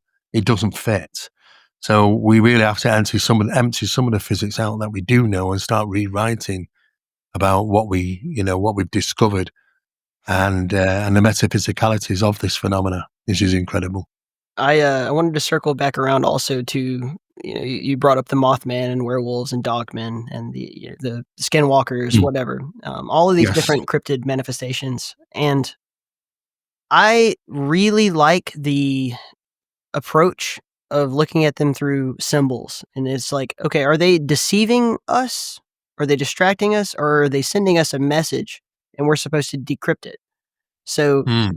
we have like a lot of traditional ways of interpreting what these different things are. Like lycanthropy has its own connotations, aside from what a dog man is, symbolically. Yes. And there's so many threads of that I wonder if they're speaking to us and they're trying to figure out which one of us are going to figure it out. So the Mothman itself only manifests to certain people, seemingly in concentrated areas at given times. And Mhm. it's a winged being. It's a humanoid winged being, and it's dark. And we don't have a lot of other information on it. I know Lon Strickland, I'm a huge fan of his blog and all of the work that he's done, but talking about winged cryptids and just the way that Yeah. most people who do experience them tend to speak about it as if it were, in many cases, say, a spiritual experience. And Well, well, it is both, because this is a problem when we have people that can't think about the metaphysicality that the phenomena has. Mhm. It is both. People say it's very physical, but it's not. And because it isn't, you're going to be considering it some type of spiritual experience. And because it is, you're going to think that it's tied into something like a physical being of some sort. And what we do know is that the Mothman has not only been seen throughout Point Pleasant, but there are a number of other places around the world. Chicago, recently. Yeah, I mean, yeah, you're absolutely right. I heard about that. But you know what? Around the time of the Point Pleasant incidents, there was a lot of UFO activity at the time as well, which was interesting. But one big giveaway tends to be the self-illuminated red eyes, Mm. and we find that in many different types of strange cryptids. Not that it's shining from the light, or light being reflected in their eyes. It's actually self-illuminated red eyes, like the Mothman had. And not just the Mothman, there have been many different cryptids that have these red glowing eyes from internally light. So that tends to be some type of commonality that's found a lot. But when you look at these, they are physical when they want to be physical. They affect the area, the environment. They leave marks on the ground, scratches on cars, whatever. And yet, there's aspects of them being non-physical. You talk about the dogmen. I mean, there's a lot of incidents take place in Ohio and other places. In fact, there's incidents all around the world of dogmen and some very well documented evidence. But sometimes, these, you do expect them to be predators. These are predators, dogman, but they don't act like predators. No predator on the planet acts like the dogman, because what its intent isn't to harm and kill like any other predator when it's chasing its prey, because sometimes they reach the prey, sometimes people fall over, these things are stood above them, and then they just run off. It's like the game is over. I don't know what else to do. They don't attack. Any predator on the planet would, but they don't.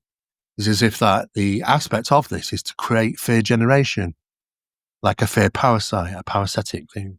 Now, the only time we've ever seen this and experienced this would be in the poltergeist infestation process, where these things are delivering phenomena purposeful for you to witness, but creates a heightened amount of vexation and stress, which the phenomena apparently feeds upon, Right, and utilizes for the next cycle of events. And it's a vicious circle. But it's about fear generation. And it does seem to be that the dogman incidents are also fear generation incidents. Now, you could say, well, okay, well, if that is the case, then is it some type of physical manifestation, like a poltergeist physical manifestation of some sort? That poltergeist comes in various different forms. The disturbances that we might have home, but the physicality of these things being chasing you through the woods or whatever.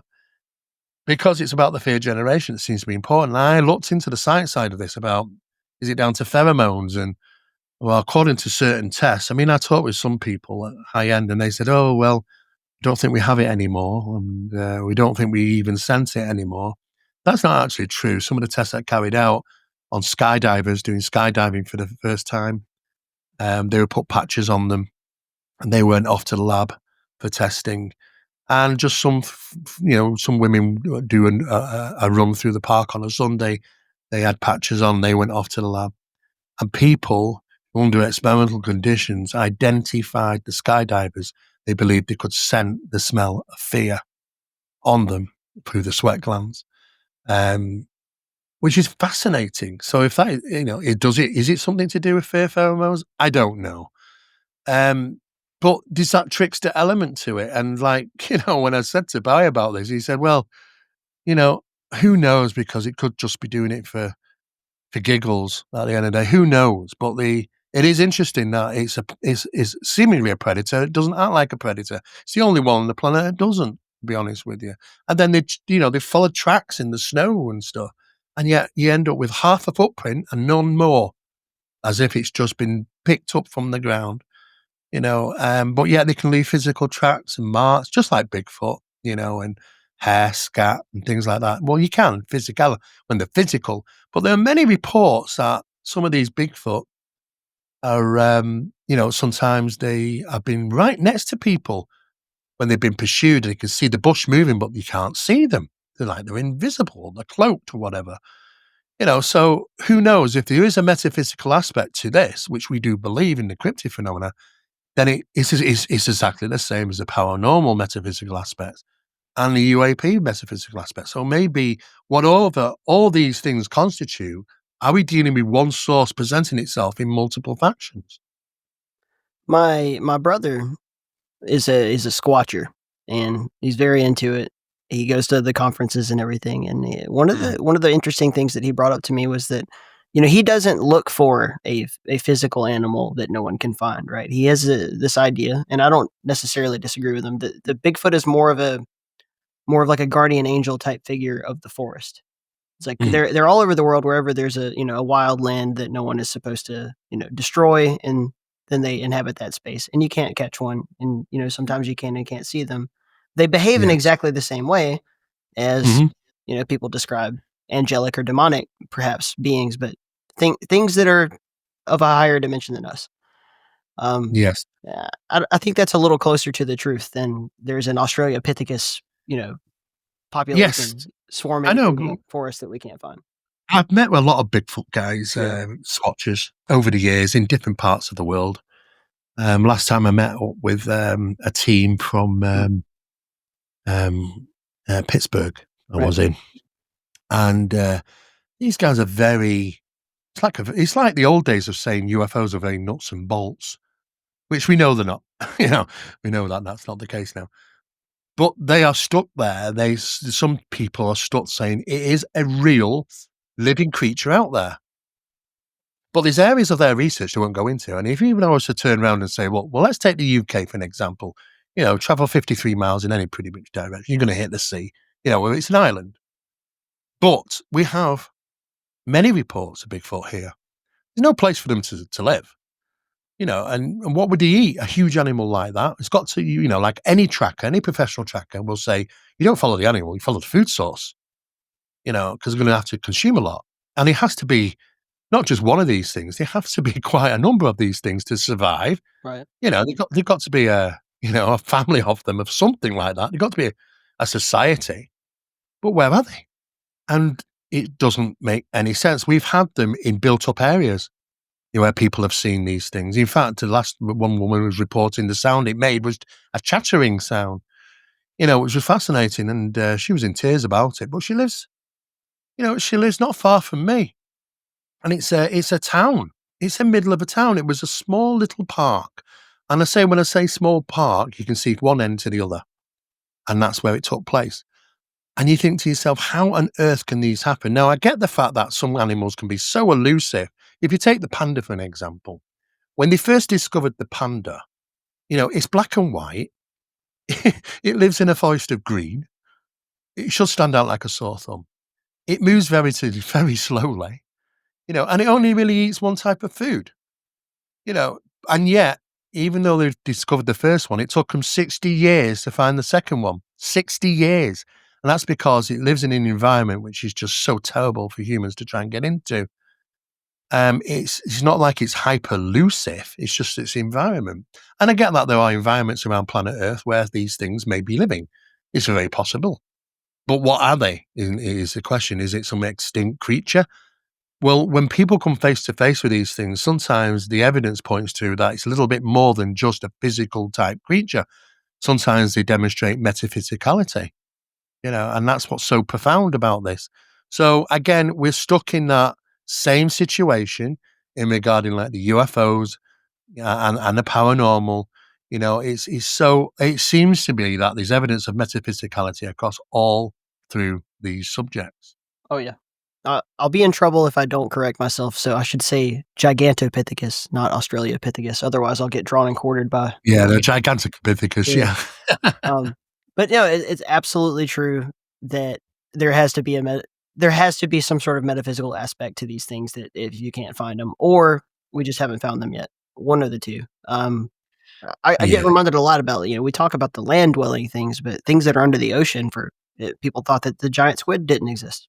And it turns out it did. Oh, yes. I mean, yeah, I get that. We're always going to find, things which we thought may have been extinct. The coelacanth fish was one of them, wasn't it? And I thought it was extinct, and yet they found it.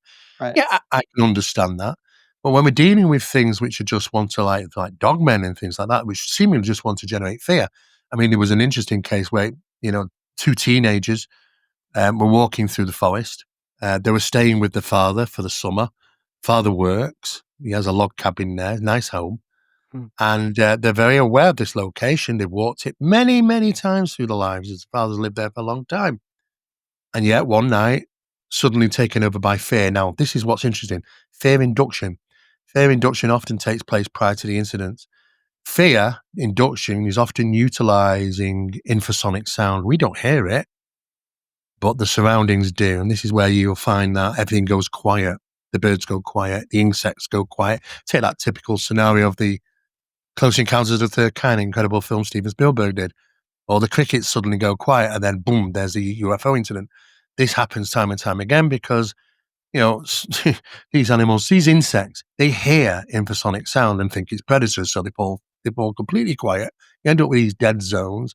Suddenly fear takes over because infrasonic sound around about latter 18 hertz to 19.5 hertz, the fear frequency generates fear in the human body as an emotion. Just sound generates fear. And they're overcome with fear, and then they realize something, that they're being pursued. Something's watching them from the tree line. And it's all about the pursue then. It's about scaring them enough so they start to panic, start to run, and then this thing runs faster. It's a pursuit, fear, fear, fear. You get to the cabin, they shut the door, they lock it, they're screaming blue murder, and this thing comes up, and it could have gone right through the door. It's about 9 foot tall, this thing, and 4 foot wide on its shoulders. And yet it didn't. It could have gone right through the glass window, which they're looking out the window, screaming at this thing. Could have gone right through if it wanted to, but no. What's it do? It grabs over the handle, the door handle, and it's shaking it backwards and forwards and growling, sort of thing. Exactly the same thing you do as if you were teasing a child and wanted to scare a child. Right.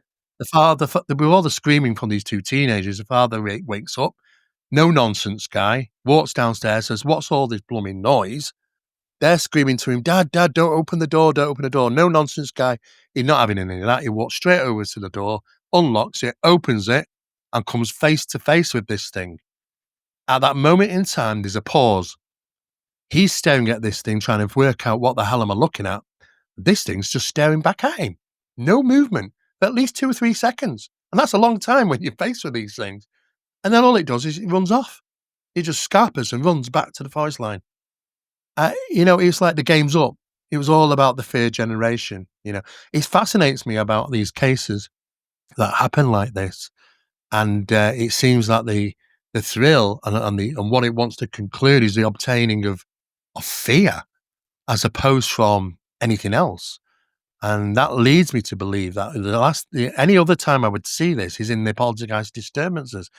And I've investigated quite a number of them over the years, and it is certainly about fear generation, because once you teach the individuals living in that environment that, look, you're assisting the phenomenon through your process of vexation, wants to scare you, and this is how it works. They realize, and if they can lower the vexation cycles, then the incidents start to become less, to the point where I start to identify the fact that they're actually hand in hand in association with this phenomena.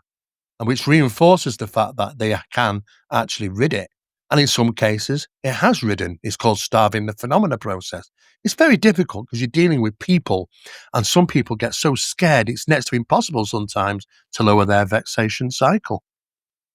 Yeah, so on the note of things inspiring a fear response in people, and there's this constant attempt to play with the senses in order to get someone to do a certain thing. I'm going back to my video game simulation theory idea here, but when we're creating a game, we do the same thing. The intention is to get a specific response out of the player, whether that is to go in a certain direction or react in a certain way, especially with horror games, because fear is Yes. like the easiest thing to manipulate. But it often is surprising how little it takes to control the player. You don't even have to. I'll give a great example. There's this game that was very, very popular called The Dark Descent, Amnesia: The Dark Descent, and it gives you a sanity meter, and it tells you in the beginning of the game that you need to always have a light with you, like a candle or a lantern or something like that. And as you explore the depths of this giant mansion that you're in, you go deeper and deeper. Your sanity meter goes lower if you don't have light with you. And the truth is, you can actually play the game with no light, and the sanity meter doesn't really make that much of a difference. But the belief that matters keeps you constantly in a struggle to find more candles, more wax, more oil for your lantern. And most players never figure that out. They just do what they're told because they're scared. And I think that is so interesting. And if I were an amber gambler, that's probably how I would do it. I would do just as you said, just make my appearance into something that would get whether it be positive or negative, the desired response out of my target. Yes, I've always, yeah, you're absolutely right, because light deprivation causes a lot of problems on the psychological process. I mean, most people, when they're going on investigations and paranormal, what's the first thing they do? Switch all the lights off, go infrared. Yeah, in fact, infrared doesn't help situation. Especially if you're somebody who's having traumatic experiences in a residential home, that's not a good point. But, the process of doing that, you don't need to investigate in the dark. It's going to cause a mounting of issues in light deprivation, in regarding how we perceive. And lots of false negatives do come in. In fact, we've done social studies with certain experiments with a group of people, taken them into certain buildings and filled them with prior knowledge and expectation and gave them report forms. And over a period of 5 hours, you should see what the reports come back with. Oh, I felt this, I saw this. In fact, sometimes two people might come forward and say, we both saw this. In fact, what they didn't realize was it was a social experiment, and nobody was in a haunted environment. It was perfectly fine, so nothing going on there. But the psychological aspects of it shows that, people can think that these things are, the paranormal locations. And not only that you can induce those beliefs into a location which can start to have activity. Very similar to the Philip experiment which took place in Canada, and where the manufacture of paranormal phenomena was generated through the power of belief. Wow. We do, in fact, affect the environment we live in through the power of belief. It's a very strong thing, the power of belief.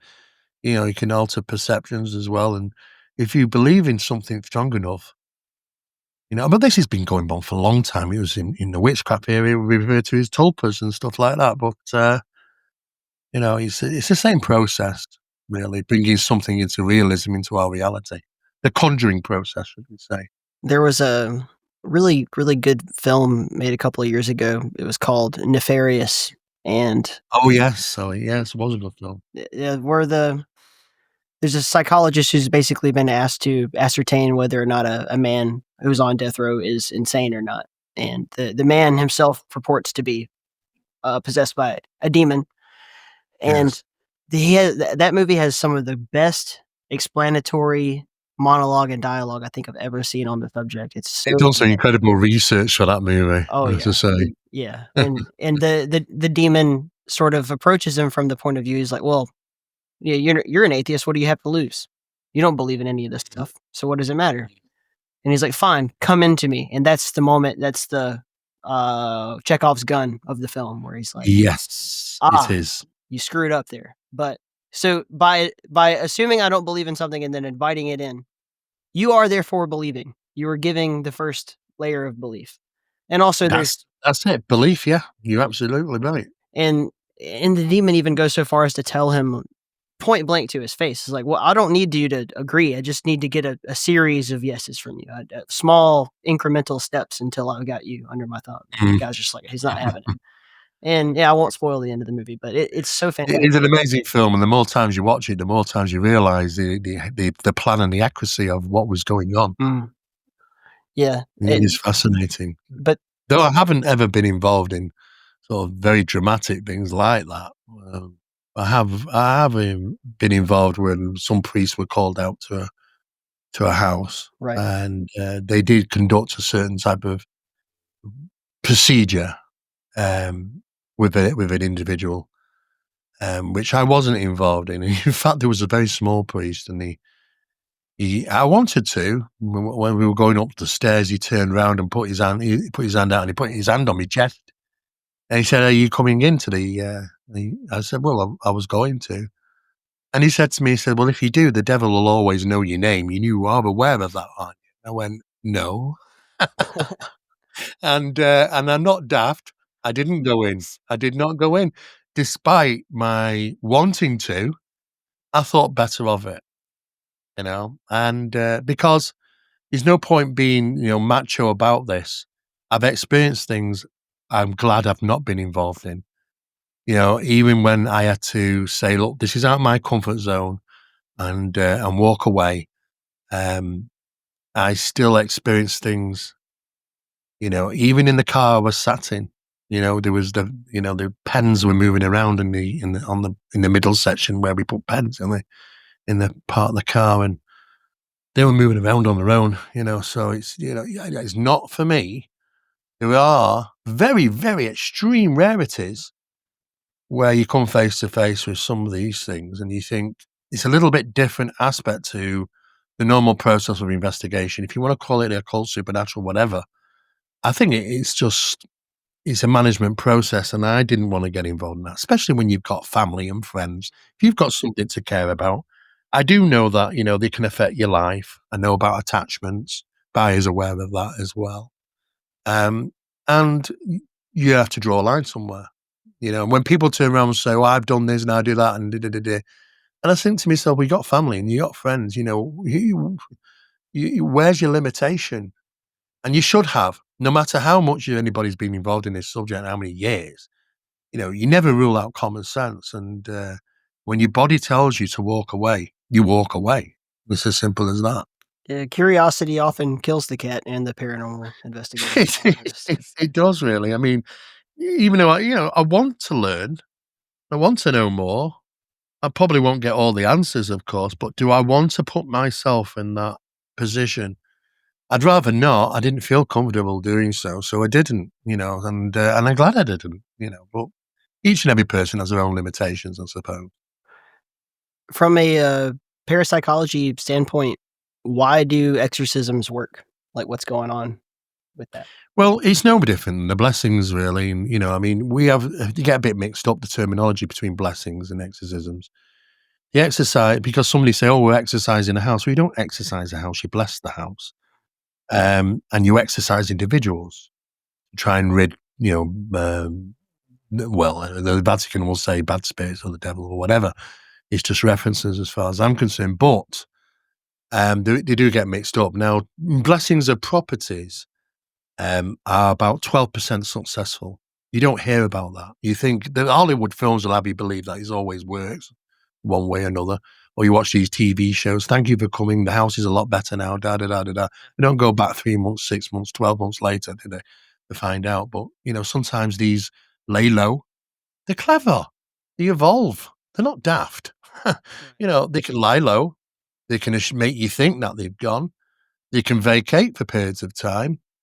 But like anything, if there's an attraction to the household, they can be there. It's like a moth to a light. But exorcisms, for though there is, if you look through just a handful of the ones which are, they're very rare, documented ones. But there are problems within all documented ones. The Hollywood's got hold of them, twisted the story. This person said this person said that. If you try and get to the raw data, there probably are psychological things that can account for the actions. What we tend to look for would be forget the person, what's going on in the environment, because we'll be expecting quite a realm of paranormal disturbances happening as well in that environment, not just focusing on an individual. But yeah, I certainly believe that there can be attachments and they can be negative. And what they do is they'll bring a whole lot of negativity into the life of those individuals. Now, if we take, for instance, high strangeness cases and Robert Bigelow. Now, we know that Robert Bigelow was part of NIDS and spent some time at the Sherman Ranch. I don't call it Skinwalker Ranch. That's a TV name. It really is. It's a terrible show. And the Sherman Ranch back then was having apparently quite profound experiences there, but there were a multitude. When we say high strangeness, which that word was developed because it's what we refer to as the cocktail. It's a cocktail of poltergeist, cocktail of cryptid, cocktail of UAP, all wrapped up in one big dish. And they did do and were involved with John Alexander and a number of other people, some names I can't mention, which were involved in some of the esoteric experiments. And they did this a little bit too often. Now, the problem with that is that two members of the NIDS team and Bigelow were badly affected. Bigelow probably affected quite the worst with the phenomena hitchhiking. Nothing to do with phantom hitchhikers, of course, but hitchhiking home to his house, where he had those bad dreams, terrible disturbances, and the worst luck you could ever be faced with. And I mean total terrible things like losing family members, even the pets, everything going wrong, everything going bad. It's just that string of negativity. There is a sting in the tail of phenomena if you do not know how to deal with it. And like Barry knows and myself know that, sometimes we have to have certain protocols of respite, because during experiments, what we found was that some experimenters were having experiences at home, and it's like taking your work home with you. And you don't want to do that. You don't want to do that because it affects your life, it affects your lifestyle and your household and family members, the whole thing. What you need to do is make sure if you're going to dip your toe in that water that you don't do it so often. But at first, when you get involved in experiments like we've been involved in, it's exciting. And you want to go back the following day and do the same thing. Now, what's interesting is that when you go through the process of advanced seance, punch through to the poltergeist disturbance and punch through to NHI, it's a bit different when you get to NHI level, because it's like the phone is off the hook ready. You don't have to go through that long process of getting the circle right. It's just, once you reach NHI, it's like that communication's open. You can go away and come back and the next day, and then you can get there quite fast. There are a number of ways of communicating with NHI. I wouldn't say the esoteric ritualistic practice is the best. It's intrusive, it's fast, it does get results, but it's not the best thing to do. It comes with warnings. And this is the same thing what Jack Parsons was doing. And there's better ways. Now, the better ways is that seance through the seance process. But what this phenomena does, kind of describe this, is like, for scientists, you want to introduce scientists, you always want to kind of try and do that. But if that person does not believe or has not had any experiences, they become the weak link in the chain. And it's not what we want. We want the opposite, actually. We want scientists involved as much as we possibly can. But it's like having seeing a religious apparition. you've got to believe in the religion to experience the phenomena. It doesn't work otherwise. So, and it's a bit like that with the UAP and NHI. They like people which are believers. They like people who are experiencers. So what you do is your circle has to consist of those people the phenomena really likes to get the best rewards, the best conclusions, best evidence.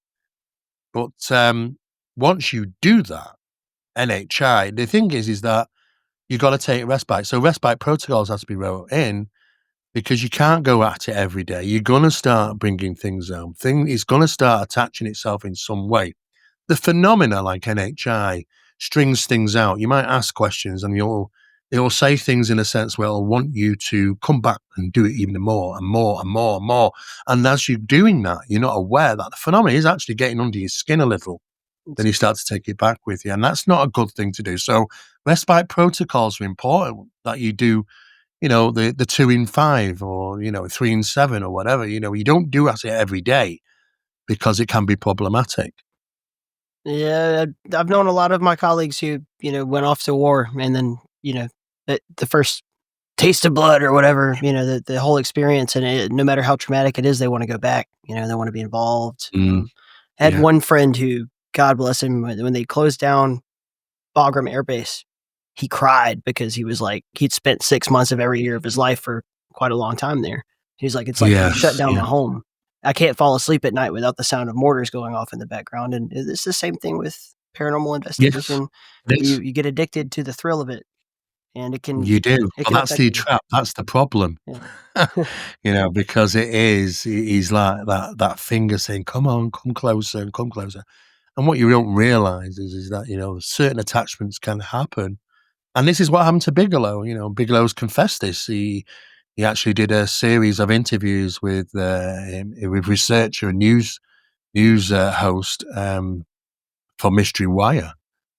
And he publicly put that out over the internet with a series of interviews. And he talked openly about the hell he went through because he believed that it was due down to the experiments they were conducting at the Sherman Ranch. And it wasn't just him. There was a couple of other people and that, so it's out there on the internet for people to watch it. It's George Knapp interviewing Robert Bigelow from, I think it came out February about 3 years ago, that detailed interview that he started doing. And it's not just him. Many other people have had attachments through that process of excitement. And it's very misleading sometimes, and you wouldn't know it's happening because you get excited, like I say, and you want to keep doing it more and more, but you do have to maintain some type of control. All of this Sherman Ranch, I'll use your term, stuff is so frustrating, especially the television series, because at a certain point, first of all, the television show opens up with like, they're presenting it like it's going to be very, very scientific, and then they do nothing scientific for the rest of the It's frustrating, isn't it? It is, and I get it. I get the entertainment aspect of it and all, but like, don't tell me something and then not do the thing you told me. But yeah, I think that there's a part of it where you just get addicted to the attention that you get from it. It's like, it's a thrill ride. They want to generate a thrill ride for each episode, and I get it. I've seen so many TV shows like that. I've worked on so many TV shows, but a lot of the shows that I'm involved in are things like for National Geographic, Discovery Channel, or Unsolved Mysteries. I mean, they don't take no rubbish. They're very, very thorough about the work they do. I try and stay away from the old Ghostbuster things. I don't get involved in Ghostbusting. Though I have done 17 years of corporate investigations for private companies and businesses which had problematics in paranormal phenomena. And we wrote protocols for city councils and private landlords how to deal with issues like that to maintain control over the situation, because it's a business at the end of the day. They want to rent homes at the end of the day. And I've worked with police a number of times, and even criminal agencies, criminal departments, investigation teams. I've done a number of different things over the years, but the same process is the same process. If things go on in the corporate sector that people don't get to know, and that's because it's been controlled very quickly. Doesn't get out to the press, which is really what they don't want to happen. But then you've got always the press snapping at your heels for a good old juicy story, and so those are the ones that you tend to hear. I don't get involved in those sort of things. I'm more interested in advancing the subject, and our research, rather than it being static, and conducting new types of experiments and trying to gain an understanding of what we're actually dealing with here. As opposed from just sort of going out there for the thrill. There are thrill riders, and TV shows are built on that. A lot of them, just like the TV series that you were talking about. I've seen it. I watched about maybe 3, 4, 5 episodes, and I know one of these people. And like I say, it's a shame, but then it's not built. It's not created for people like me. It's created for the audience that want to come home, sit in a chair, and watch something which is quite thrilling for an hour with their imaginations going. And that's okay, but it's no endeavor to do anything for science and advancing the subject. It's just a pointless thing to do, to be honest with you. Yeah, I mean, I can be naive myself, and I have been, but I think everyone's susceptible to that. But when I look at my career in podcasting, I'm going to have to push back on things that just simply don't make sense. Like I would rather be Art Bell than Jimmy Church. No offense to Jimmy Church. Yes, I totally. But Yes, just yeah. he and no, it's just a style. But he sort of just takes everything at face value, lets people say what they want, and kind of agrees with them the whole way, and that's fine. But Yeah. Art would rip people apart right there on the radio show. You called in the wrong line. You should do, because when you're being delivered information, which is incredible information, Yeah. you should question it. You should do. I do. And it's only normal. It doesn't matter if people want to take offense at that because you don't openly agree or openly believe them just on a whim. Right. And that's the problem, because for me, I can't do that. I have to have evidence.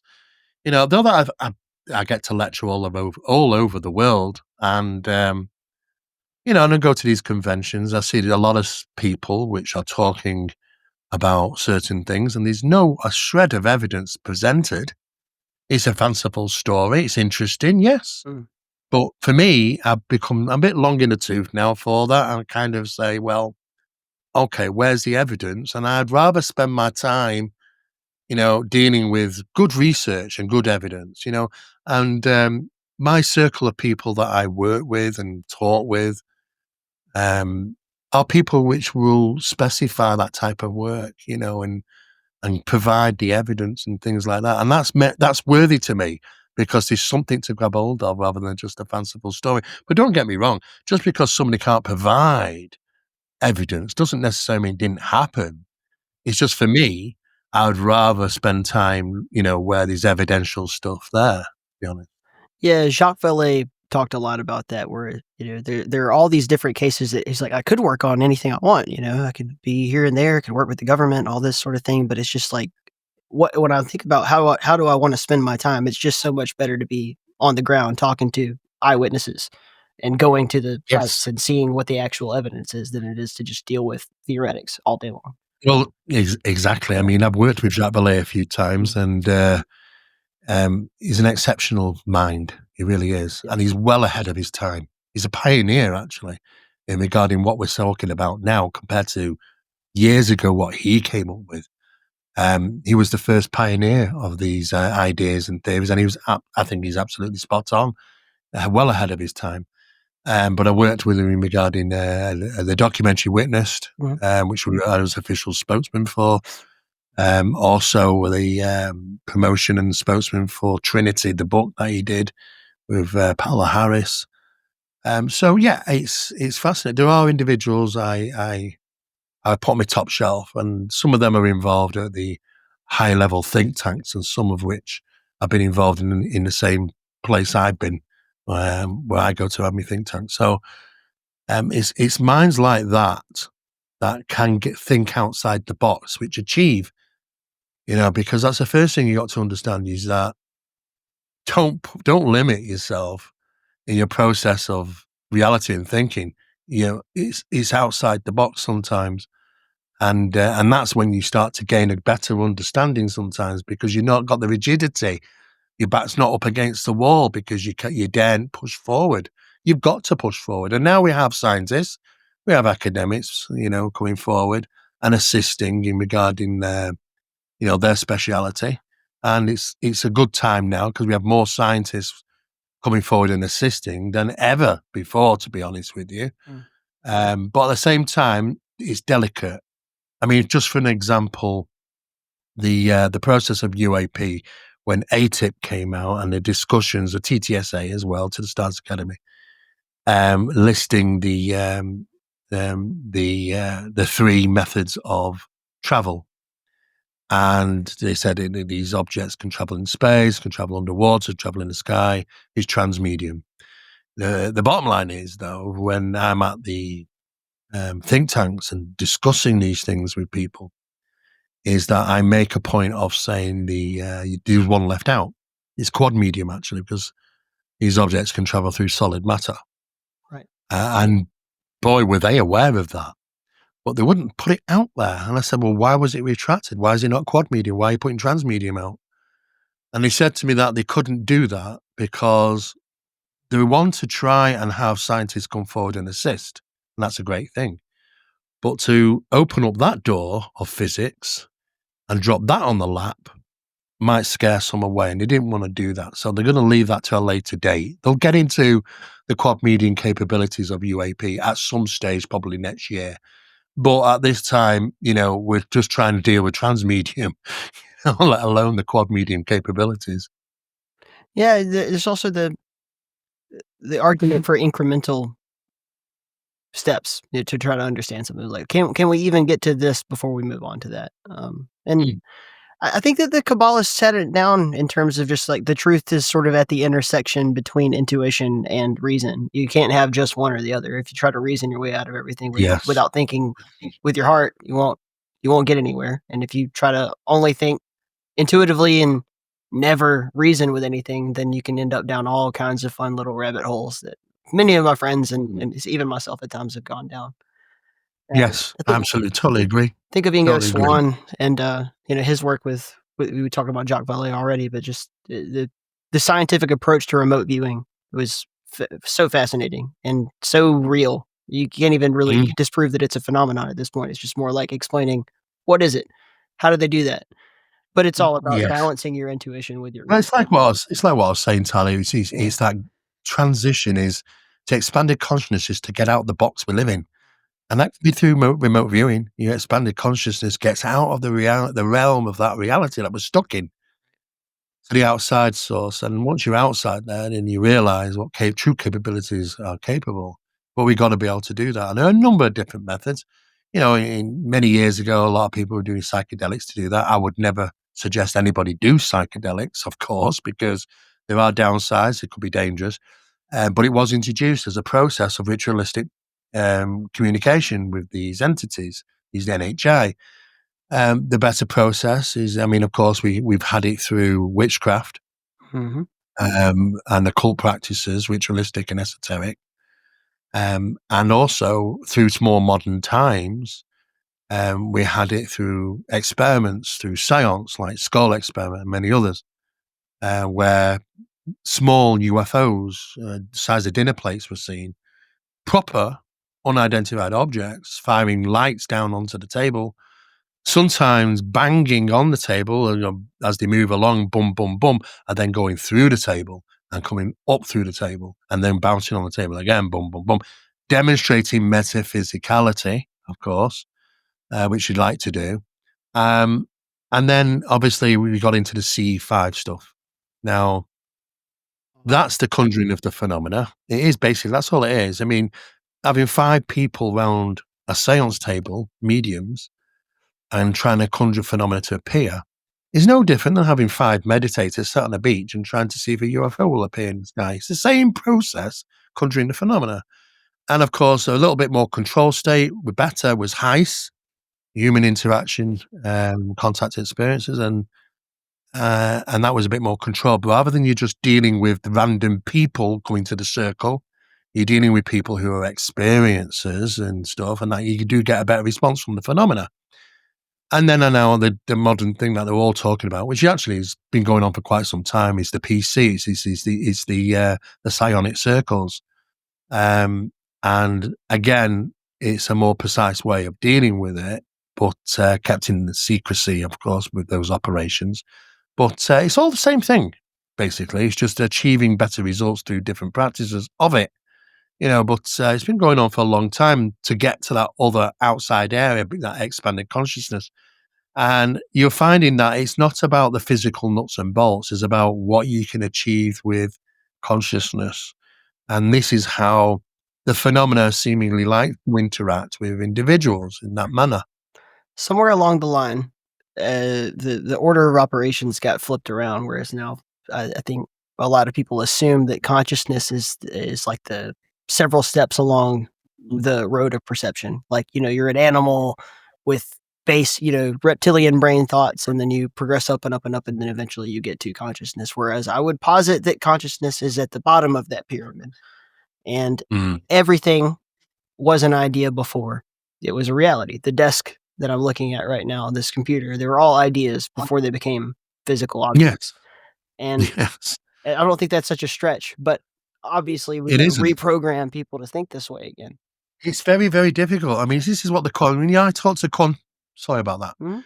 It's about contact with these phenomena. It's problematic, as you can say, but consciousness seems to be the key thing to contact, and many people have done this in different practices. Now, sometimes it's the other way around. Phenomenon comes knocking on your door at an early age, and this is what I refer to, because I know that we've got maybe 6 or 7 times now listed through our experiments that NHI can tell you exactly.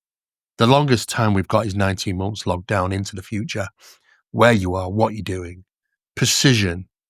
Now that is a problem because we have to start looking into, well, where's free will come into this? If I walk out my house one day and take a left instead of a right, we still seem to reach that incident somehow, unless they knew we were going to take a left instead of a right. Who knows? It's very problematic. But one thing is for sure, NHI know about future events. So if you're looking for that, NHI initiates with somebody at an early age, what I refer to as initiation process.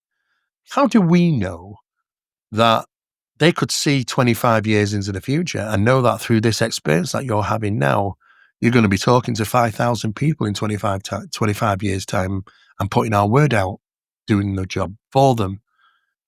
It's very fascinating about how people have been brought into this subject. Now, most of them I know in this subject at the high end probably would never turn around and say, well, I got into it because I'm an experiencer.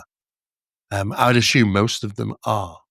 I know a few of them are, I've never said, because they don't want to be considered that their conclusions are biased through their belief system. So, but for me, I'm quite open to say now. I never always used to be, of course, but now I'm quite happy to turn around and say, yeah, of course I've had experiences. Barry's had experiences. We've had experiences together, and sometimes, when we're out together, it's like options turn up, things start to happen.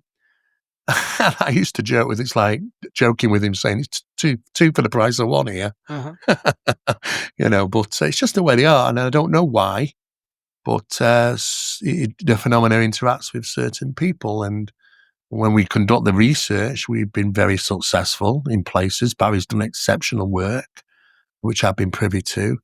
And we've experienced phenomena firsthand. Now, there are people who will turn around and say, I've never seen a thing. And you have to question why.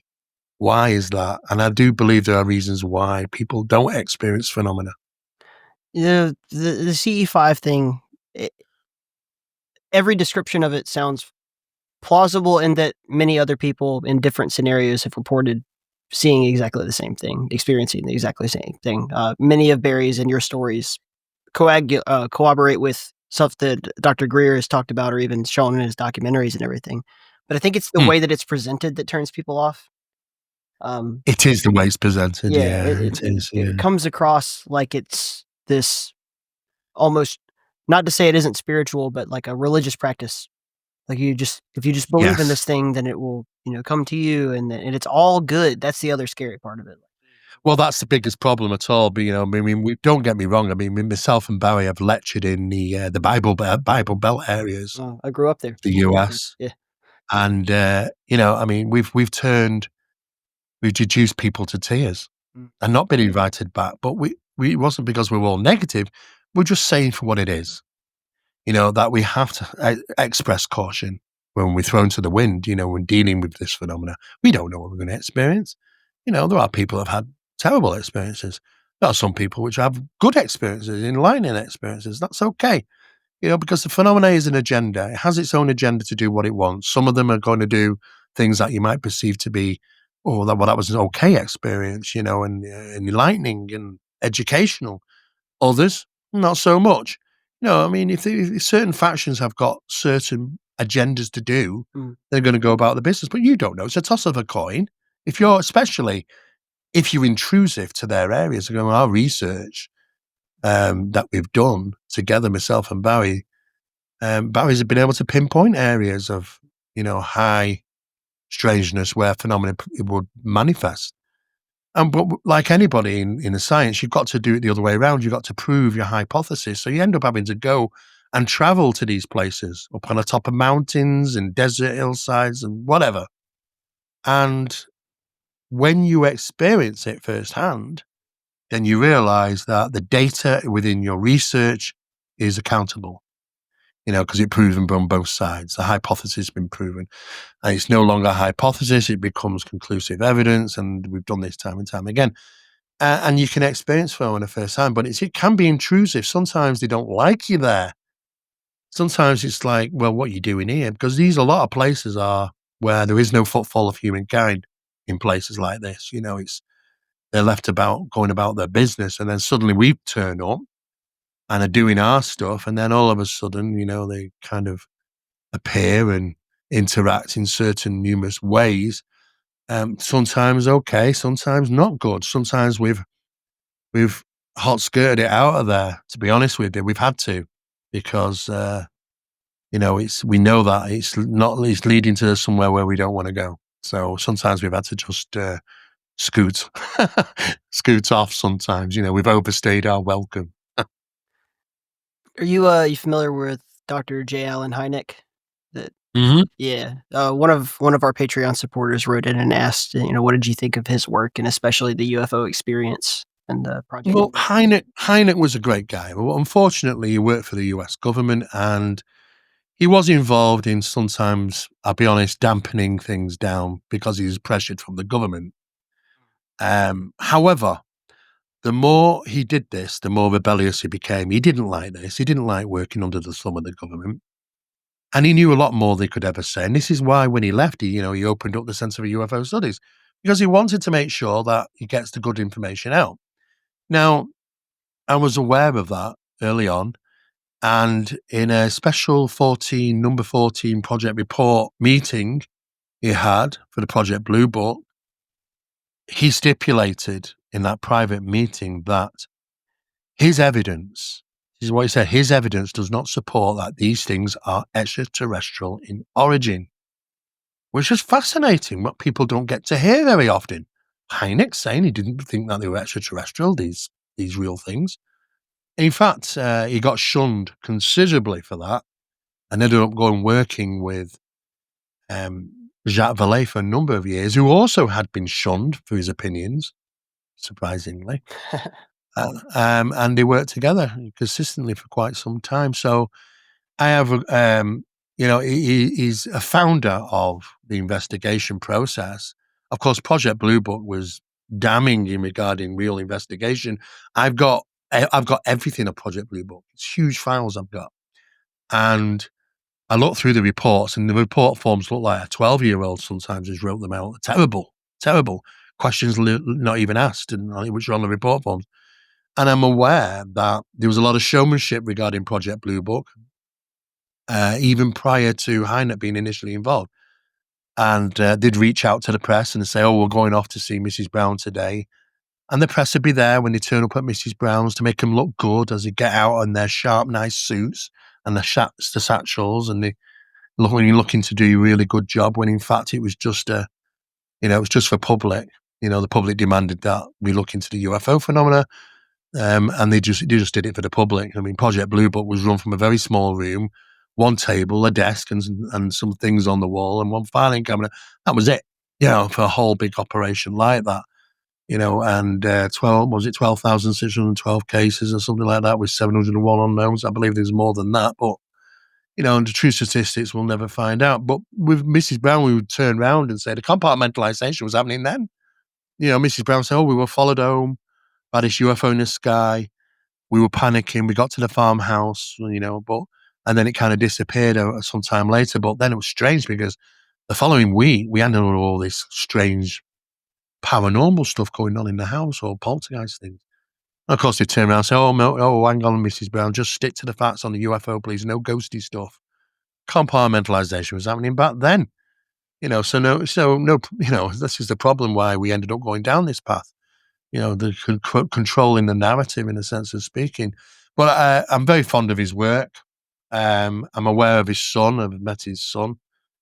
And he's a pioneer as far as I'm concerned in regarding the latter work that he did when he came away from Project Blue Book and was involved in the Centre for UFO Studies, and the work that he did in that was certainly beneficial.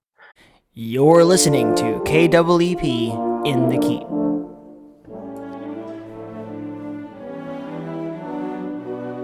Whatever happened to the good old days, when computer role-playing games spent more time telling great stories than stressing you out with season passes and needless grinding? Call of Seregnar is our effort to bring back the best in RPGs. Play in the immersive world as two friends adventure into a murder mystery that lands them in the middle of a battle between gods. Head over to callofseregnar.com. That's call of SAREGNAR.com for more info, and be sure to wishlist on Steam.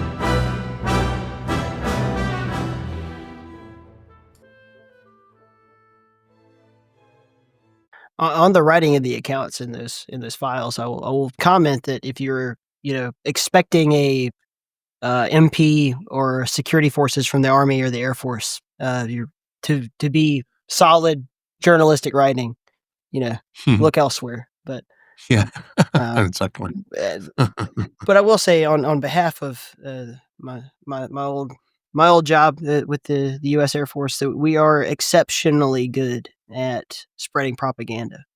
America is. We learned from our father nation, so thank you for that. How to do lots of good manipulation and to press ideas for good or for bad, and who's to say? Everything is. It all is, right from the day one, even before the Pentagon got involved in the UAP subject, and at that level, it was initiated there. They were using certain people to be able to influence the narrative change. Leslie Keane was one of those individuals, went out in the press right across America before it became international press. She was over here in the UK, conducted some research in regarding parapsychological experiments, some of which I can't go into, but she witnessed firsthand, and she went back and she did a report in newspaper. All the newspapers picked it up. UFOs constitute paranormal. In other words, they're both one of the same thing in their words. And that was the initiation of change. And then you've got other people being utilized to bring the change in the narrative. I believe Elizondo is one of them, Louis, and a few others. And before you know it, they are at Pentagon level and they're forcing the narrative change because they have to, and they have to use certain people to do so. People that have a good outreach to the public through the press or through television or even through music, if you want to talk about Tom DeLonge. Even through music. Oh, yeah. I love Blink-182. I think that they're a fantastic rock and roll band. I think Tom... They're a great band, but they knew that he could, whatever he puts out, that millions of people could see it. So he was utilized for that. The TTSA, fell flat straight away for me because, you've got on stage Hal Puthoff and Jim Somerville and, quite a number of people, including Elizondo. And when they first did an international announcement from the TTSA, they put a picture up on screen. It was the biggest screen I'd ever seen, actually. The audience was filled with scientists and academics. And the image, they were talking about Tic Tac, and they put an image up on screen. I immediately realized that image is my image from an investigation carried out in 2007 in Eccles in Manchester in the UK. So they lied. And I reported it, contacted them, tried an explanation from them. They totally ignored me. So I went to the press. American press picked it up and pressed them to forcibly make an announcement, which they turned around eventually and said, we do apologize. We had some form of mix-up. It was an oversight or whatever. And I thought to myself, no. You can't get away with this one. Not even my team. If anybody was presenting something of a photograph, they'd be asking questions. Where's this come from? How did you get it? When was it? All this. Not to be pretended to be something else and used in advantage for them. So that put the TTSA immediately into a dark area with me. And I expressed my opinion about this. That I was very upset about this, and that not that they used it. I don't mind people who want to use it. The thing is, they picked it because it was only on one place on the internet I put it, and that was on the Jeff Rent Sightings show, which was a radio show in 2005. And I sent the photographs to him, and it was on the website. So it was very obscure, and that's probably why they picked it. But it's deception at the highest level here. It's being used.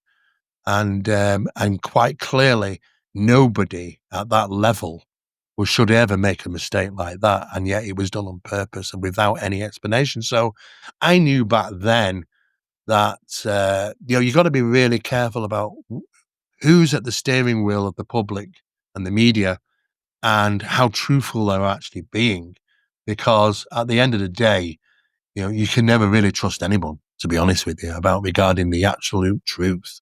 About the phenomena. Really, that seems to be the case. I don't think that Tom DeLonge is a liar. I think he's a useful pawn. And Tom DeLonge is not a liar. Yeah. In fact, I'll tell you the situation with Tom DeLonge.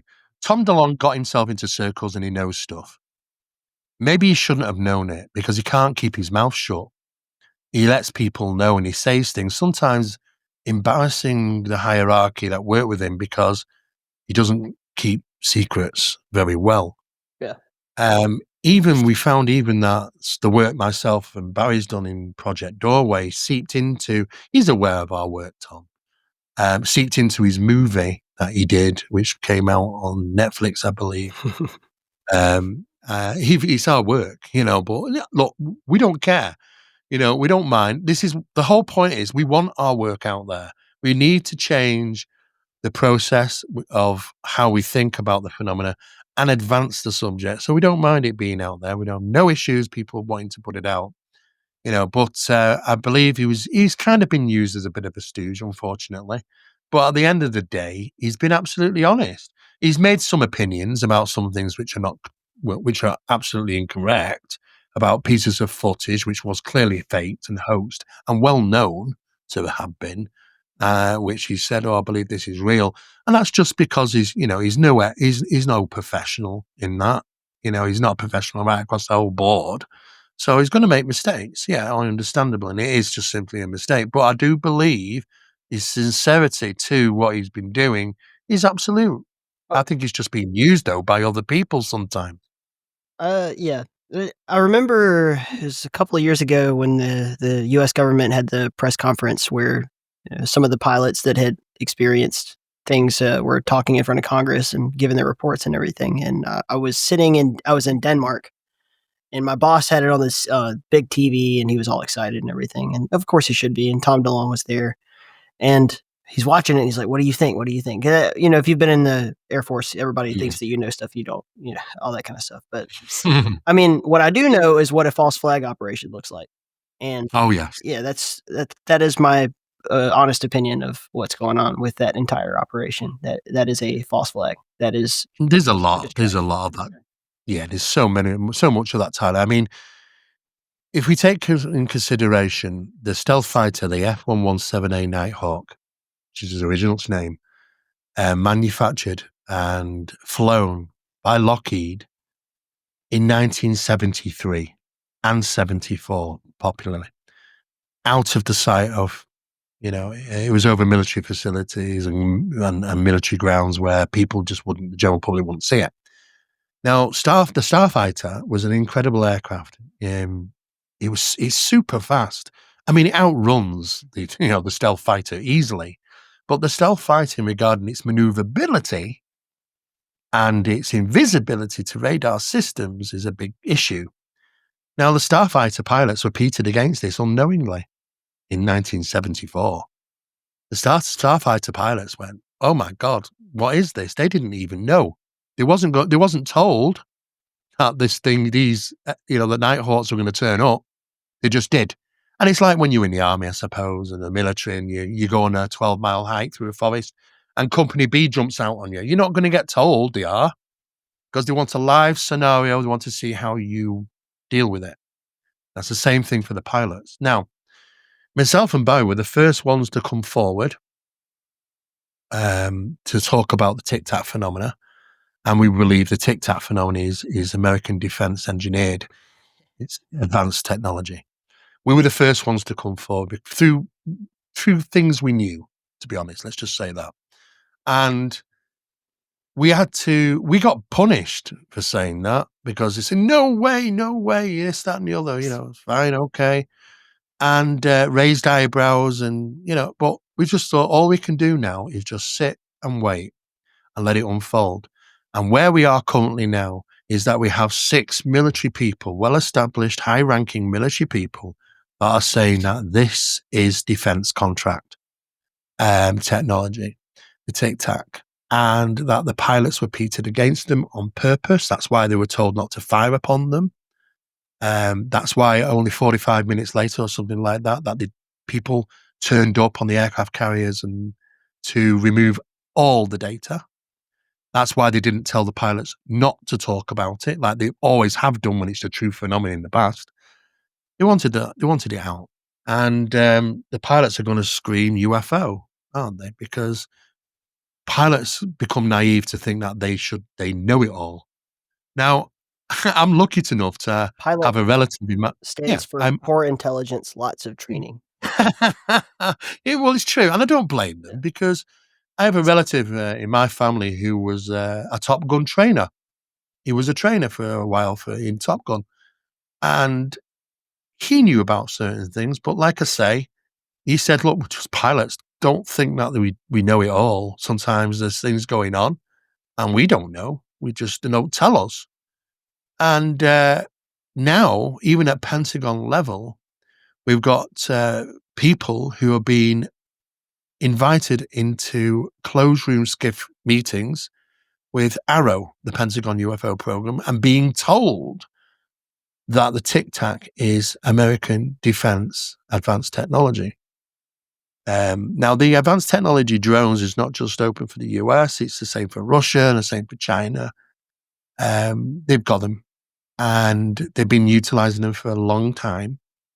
And we have reports even from Israel. Now, if you look through Israeli documents regarding UFOs, they are no stranger to the word UFOs. They use it. They say, UFOs were found and they were seen with scrambled jets, da-da-da-da-da. But some interesting reports turn up when you start to read them that say these pill-shaped craft, or drones as they call them, pill-shaped drones, were over their military facilities. They scrambled jets. These things just dart off. You cannot catch them. It's a waste of time, really, scrambling jets, but it's the only way to get them out of the area. But they didn't call them UFOs in the reports. They said American CIA drones. That's what they called them. And I thought, that's interesting. Why would they do that? I mean, they're not, they don't normally do that. They call them UFOs, but no, American CIA drones, pill-shaped drones. So we've got to consider the possibility that we do and have been flying these objects around. Can do mean anywhere now, because anybody's only going to say UFO, and they've done a good job. Nobody's going to look up in the sky and say, it's illegal flights of exotic military aircraft which have been test flown over facilities and civilian areas. disrupting airports in some cases, because they're just going to say UFO and that's the dead of the story. It ends. But I do believe that they've got a lot of technology out there. It's easily misidentified and misconstrued to be the phenomenon when in fact it isn't. And if you start to get into the situation of the drones that have been taking place since late last year to early this year and into this month, the beginning of March, especially in New Jersey, I mean, I've been researching that heavily and talking with a lot of people. And I can only assume that they were both, not only the phenomena was present in the skies, but the way to deal with that was to have their stuff up there as well, so that the FAA can turn around and say, well, these things were okay. There was no problem. They were initiated. Obviously, it must be American. So therefore, it's all American, which dilutes the originality that there was phenomena in the skies. So it's a very problematic thing at the moment. It's a mix-up of what is ours, what is theirs, and it causes mass confusion. And they create these things to look absurd. And that's exactly what Jacques Vallée said. Creating things that look absurd creates absurdity, that you cannot readily identify it as something that you know to be flying in the sky. So, and I think that we've got a bit of a both going on over that period of time. I think that people don't understand how radar works. And it's one of those fun words that gets thrown around the same way when you watch a science fiction movie and they just say a vaguely scientific sounding term, knowing that the audience doesn't know what it means, and they just use that to explain it. And then the audience just goes like, oh yeah, okay, of course. That proves it. But like, if you're flying at 300 knots, which is the cruising speed of an F-18 over the ocean at, let's just say 20,000 feet above sea level, and you observe something without visual sight, like you see it on a radar, and I'm not saying that they're completely inaccurate. I'm saying it's important to understand how a radar actually functions. It shoots in a straight line, a beam of light energy, and then it returns.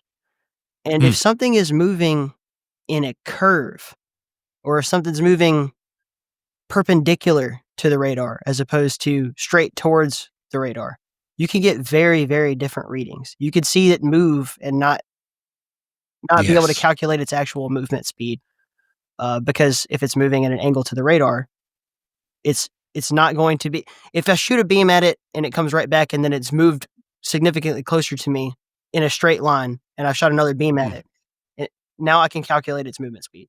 If it's flying down or up, that's a far more difficult math problem to solve. Well, I'm so glad, Tyler, you're actually saying this, because not many people get to hear it, but you're absolutely right. I mean, I did a stint working as a contractor for NATO in communications. So there are numerous different ways of utilizing radar systems, from the old Doppler through to microwave and others.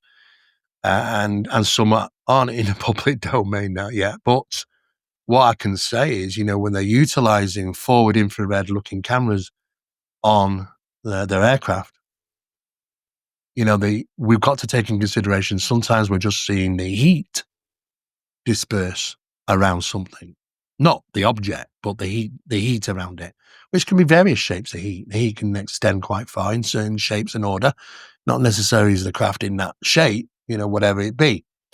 But I mean, when they first released 3 pieces of footage to the Pentagon, the Go Fast, the gimbal, and the Tic Tac. Now, the Go Fast, which is the aircraft looking down on trying to track what is assumed to be a fast-moving object over the sea, and you can hear the pilot saying, "We got it, we got it." That's actually been pulled now by the Pentagon, which they believe that has a rational explanation. So you can, don't look at that one to be anything unusual. That's interesting. All of a sudden, after so long, it's suddenly been pulled. But the other 2 still standing. But the process of that is because, considering it looks to be moving very fast, that's why they call it a Go Fast. But in fact, it's not going very fast. I mean, even when you look at the Tic Tac one, it's like it's going 180 knots against the wind. Well, big deal. I mean, what's 180 knots against the wind? A small aircraft can do that. It's not exactly significant, but it was emphasized. But one of the biggest problems we have is the Pentagon did confirm that the videos were authentic, but you've also, it's all what's not there in writing is that the audio is authentic, and there were some discrepancies regarding the audio on certainly one or two of, well, maybe definitely one of these videos where the pilots are screaming, "Yeah, hey, we got it, da da da." Pilots don't act like that. The things are recorded. Sometimes they're listened to by higher ranking officers, or even at the time. There's a procedure. I know that procedure because I have a relative who was in the Top Gun and told me the process of how that report would go. You wouldn't have two pilots saying, "Hey, dude," and this, that, and the other. You see, it was a bit, but the Pentagon turned around and said the videos are authentic. Yeah, it's no misses that. Well, they didn't say the audio was, and of course, it's very, very questionable. Now, one of the voices was matched up to another voice in another video, which shouldn't have been a pilot flying that aircraft. So, of course, there is some problems here regarding the questionality of the authenticity of some of the audio. I believe the videos are authentic, no matter what they're recording. But there are problems, and we continue to have those issues. Seeing pieces of video footage. I mean, if you want to talk about the jellyfish UFO, it was nothing more than a bunch of balloons, as far as I'm concerned. And it's a bunch of balloons. That's the way the radar works, and the filming on those military balloons, which are about 300 feet up and tethered, and that particular type of camera that they use shows the heat reflection on if you're filming balloons, which are, metallic, or silver or whatever, reflective, then you're going to get a disperse of reflection across, and it's going to affect across the infrared. And then there was stories, oh yes, it went off into the ocean, and I pulled that and I said, look, put it out there. I said, no way did this suddenly descend into water and then come out again. And they said, oh, we've got the video footage. I've seen the footage. I'm going to release the footage. Never happened. Never happened. The person that came forward initially, the military officer, filmed it, was featured on one of the news channels in his initial first interview, saying basically he thought it was a bunch of balloons traversing across the base, and no mention to the water or anything going into the water or anything like that. And then, unfortunately, a number of researchers get hold of this guy, and he changes his testimony. Says, "Oh yes, it went into water." And so, we're constantly hitting our head against the wall. That's at top level. That stuff that is linked into, some of the guys that are going to these hearings and stuff. And you think to yourself, if you can't even trust at that level, what can you? To be honest with you. And I think it goes all the way up, to be honest with you. I think even when it comes to, the hearings at the Pentagon and stuff, I do think that there are certain narratives and certain ways of saying things, which might lead you into a certain way away from the truth, to be honest with you. So, people kept asking me, are we going to get disclosure? Are we going to get disclosure? And I said, well, you know what? We may be living in a form of disclosure for a long time, certainly since the Brookings Institute did a report for NASA when they started going to the moon and that, in case he found anything of extraterrestrial in origin. The Brookings Institute said to them, this very important paragraph, said, no, you should not tell the public. But most importantly, they also said, but you must prepare the public. And hasn't it been done? The subject of UFOs and aliens is everywhere now, in everybody's minds, from children watching cartoons to films, to food names, even certain branding. It's everywhere. You can't get away from it. So they've done a good job there. When people see a UFO now, they kind of go, oh yeah, look at that. That was interesting. Tell a few friends, tell a few family, and that's the dead story there. Doesn't come to us, doesn't get out. They've done a great job. And like I say, that is a form of disclosure, just to, the acceptance and understanding that, of UFOs and aliens in the mindset. And when people see things, sometimes they just afterwards, they kind of shrug the shoulders and say, okay, all right, well, that was interesting. And what we're going to have for dinner tonight, so That's kind of the situation. They've done a good job. But when you're talking about hardline, our fellow Americans, they are here sort of thing, not going to happen. I just don't think it's going to happen, no matter how many hearings we're going to have. I think that it's easier to come up with a bigger lie to cover over the smaller lie, which seems to be systematically been taking place for many years. I just don't know.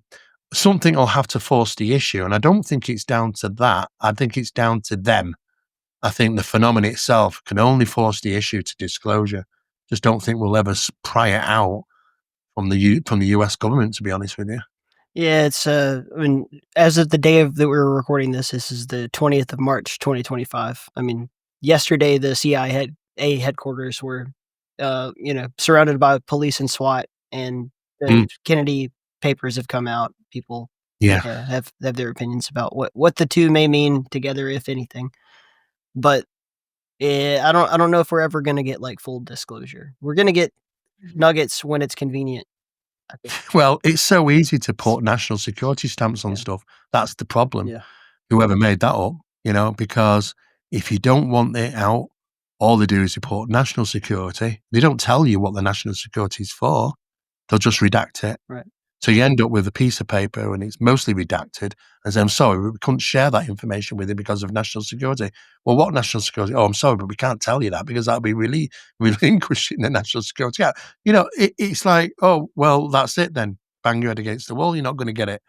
And I think that on many occasions, no matter how many presidents might come in, I think there's only been 5 presidents, I think, in total that may have had been clued up to some degree. Well, you know what? These are allotted people, which will go through the process of being presidents and not likely to get hold of that information, especially how they would deal with it. I could understand if they were military officers, like Bush Senior, who was a head of CIA at the time and became president. I could understand them having information, and maybe a few others, Eisenhower and so on. But if they're going to request things on a presidential order, they're just going to get things redacted at the end of the day. So I don't think we'd only get what they want to give us. And we've only got, in the JFK stuff, I had a look through some of the information that was released, and I thought, okay, yeah, all right, yeah, Oswald looks to be a bit of a stooge here, maybe set up. Yes, okay, well, that was kind of what we kind of knew anyway. Is it telling us anything we didn't really suspect? We didn't get Not a disclosure, we lot. got confirmation. We got confirmation. That's exactly it. It's not disclosure, it's confirmation. But even that is interesting.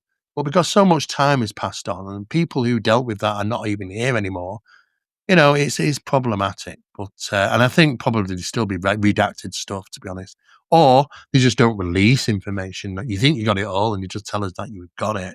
And that's the world we live in, unfortunately.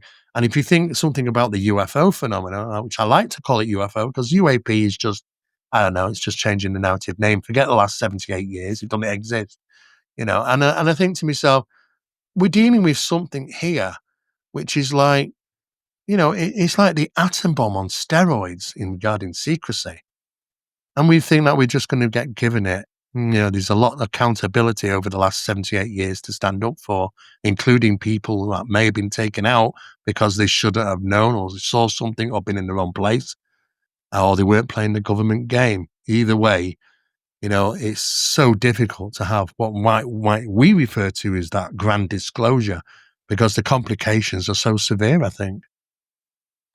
I have one more Patreon supporter that wrote in a question for you, and I think we'll wrap this up. But this has been great. I'll try to paraphrase because it's quite a long paragraph he's written here. But you have worked on untold amounts of documentary films and with directors and such, and he makes the observation that usually the documentaries start off with the more factual information, and then somewhere in the middle to the later parts of the film, they start bringing in the more fantastical eyewitness statements, and it complicates the story and it makes it harder to believe. But you're almost like preconditioned by starting off with the hard stuff to assume everything else you're seeing is the same. Yes. And he wants to know if you've noticed this and if this is some kind of disinformation attempt, or is it just no, it's not disinformation. The problem with getting hold of material these days is not always easy, especially getting information from people.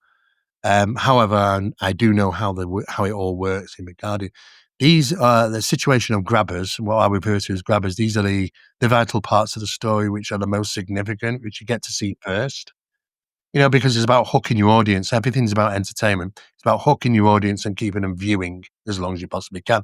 Not just like YouTube. It's the same for television. No difference. You can actually check now, what people are watching and get statistics. So it's about grabbing them. So they're going to put the good stuff all there. And then as we filter through the TV show, yes, you are going to get the more fantastical things which you start thumbing my, like, yeah, I don't know about that one, And it does spoil it, to be honest with you. However, material is thin, and it's hard to get so many hours of stuff together because, not everybody plays the game with each other. And of course, at the same time, you want to make something entertaining by putting some factual things in. So you meet every criteria for the entertainment side, from the factual side, from the science side. It's problematic making TV shows now because isn't it really becoming exhausted? If I see another documentary on Roswell, I'm going to hang myself. I'm just going to tell you, and I've just had enough. Or Rendlesham Forest UFO incident in the UK. Look, they've done the time. We need to move on. The subject is moving on. So where's all the TV? Where's all the new stuff? Well, this is the problem, you see, and it doesn't filter through very fast. So they end up the regurgitation process because everybody wants to make money on a subject which is fascinating and has value and high views. But at the same time, this is why you end up with so many lousy paranormal and UFO TV shows. And it's a shame. But I do know, and I recognize it so often. In fact, when I do a lot of TV shows myself, I try to find out, as much as I can possibly can about what's preceding me, what's before me, where you're putting me, how are you going to edit me in? Because you don't know, they can do things in a certain manner. It doesn't look great for you, and you get annoyed afterwards, and that's happened a few times. I get stung by it because it's a lousy edit. But I try and stick to more factual things like National Geographic, Discovery Channel. I did The Unexplained with William Shatner, and I've done You Won't Find Me on Ancient Aliens. This is why he says, well, people have asked, can't believe, how come you're not on Ancient Aliens? As if for good reason. So Prometheus Productions, it's just the same Prometheus Productions for Skinwalker Ranch and a number of other shows. So I know how people work, and I know these guys. But I'm very choosy about the work I do. Because it's about putting good data together. And unfortunately, there's a lot of TV shows out there that look good to begin with. And then you think afterwards, oh, God, about 3/4 of that I could have done without. And that's a shame, really. It does happen, though. But it's entertainment. That's what they're trying to do, achieve, make money from content that they're putting out for viewership. Thank you. And I really, really appreciate you being so generous with your time. You're welcome, Tyler. Yeah, I enjoyed it. I will reach out sometime, let's say May timeframe, once I see that you guys have briefed all your followers, and maybe I'll be in there by that point in time. Well, we do have some really good information to share, and I'm sure Barry's got a mountain of stuff. But we do have an event. We do have this thing happening on May the 17th over here in the UK. But once that's done, I think there'll be a lot more to share. Incredible stuff it's been discovered, to be honest, and Barry's the credit to himself in regarding the discoveries and stuff. So it would certainly be good to come back and share that with the audience. Absolutely. Thank you so much, Steve. You're welcome. Thank you for having me on. Take care.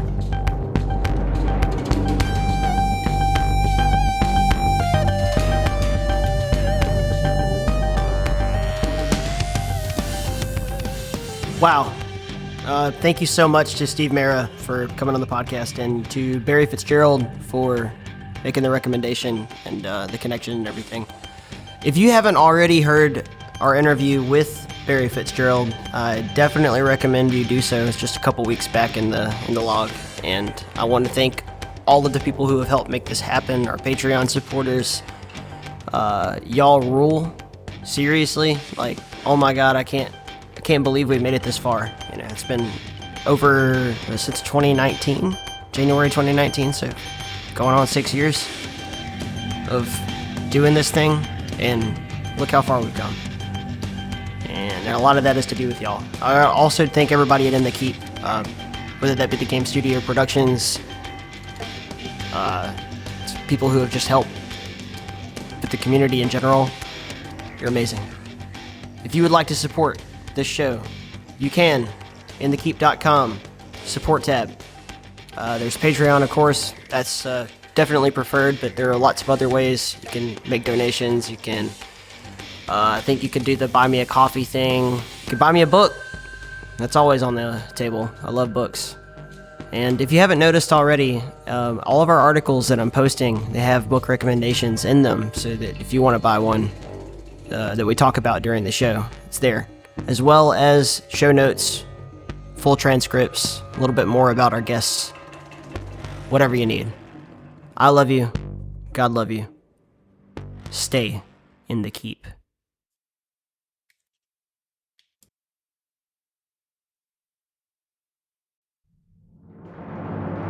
Let's take a moment to talk about Appalachia TCG. Whether you're searching for sports cards, Magic the Gathering, Flesh and Blood, Pokemon, or Yu-Gi-Oh!, they can offer you an extensive selection to suit every collector and competitor. As an official reseller, they are committed to providing authentic booster packs, singles, accessories, and rare finds that set them apart from competitors. They buy and sell lots of trading cards and toys, but their special is the Flesh and Blood trading card game, and they run official events, pre-releases, and more. Along with their ever-growing community, Appalachia TCG is the premium spot for trading, buying, and selling cards. I know what you're thinking, but I don't live in Eastern Kentucky. Well, that's the best part. You can shop online and in person. There is the official TCG player shop, eBay store, and online shop. Head on over to AppalachiaTCG.com. That's AppalachiaTCG.com. Tell them In the Keep sent you.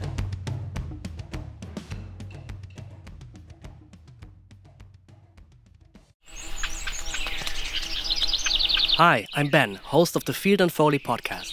Every episode I sit down with incredible guests. Not just sound designers, field recorders, or musicians, but experts in everything about audio. We explore the creative process behind the sounds that shape our favorite games, films, and experiences. Whether you're an audio professional or just someone who loves great sound, Field and Foley offers deep dives, behind-the-scenes stories, and insights you won't hear anywhere else.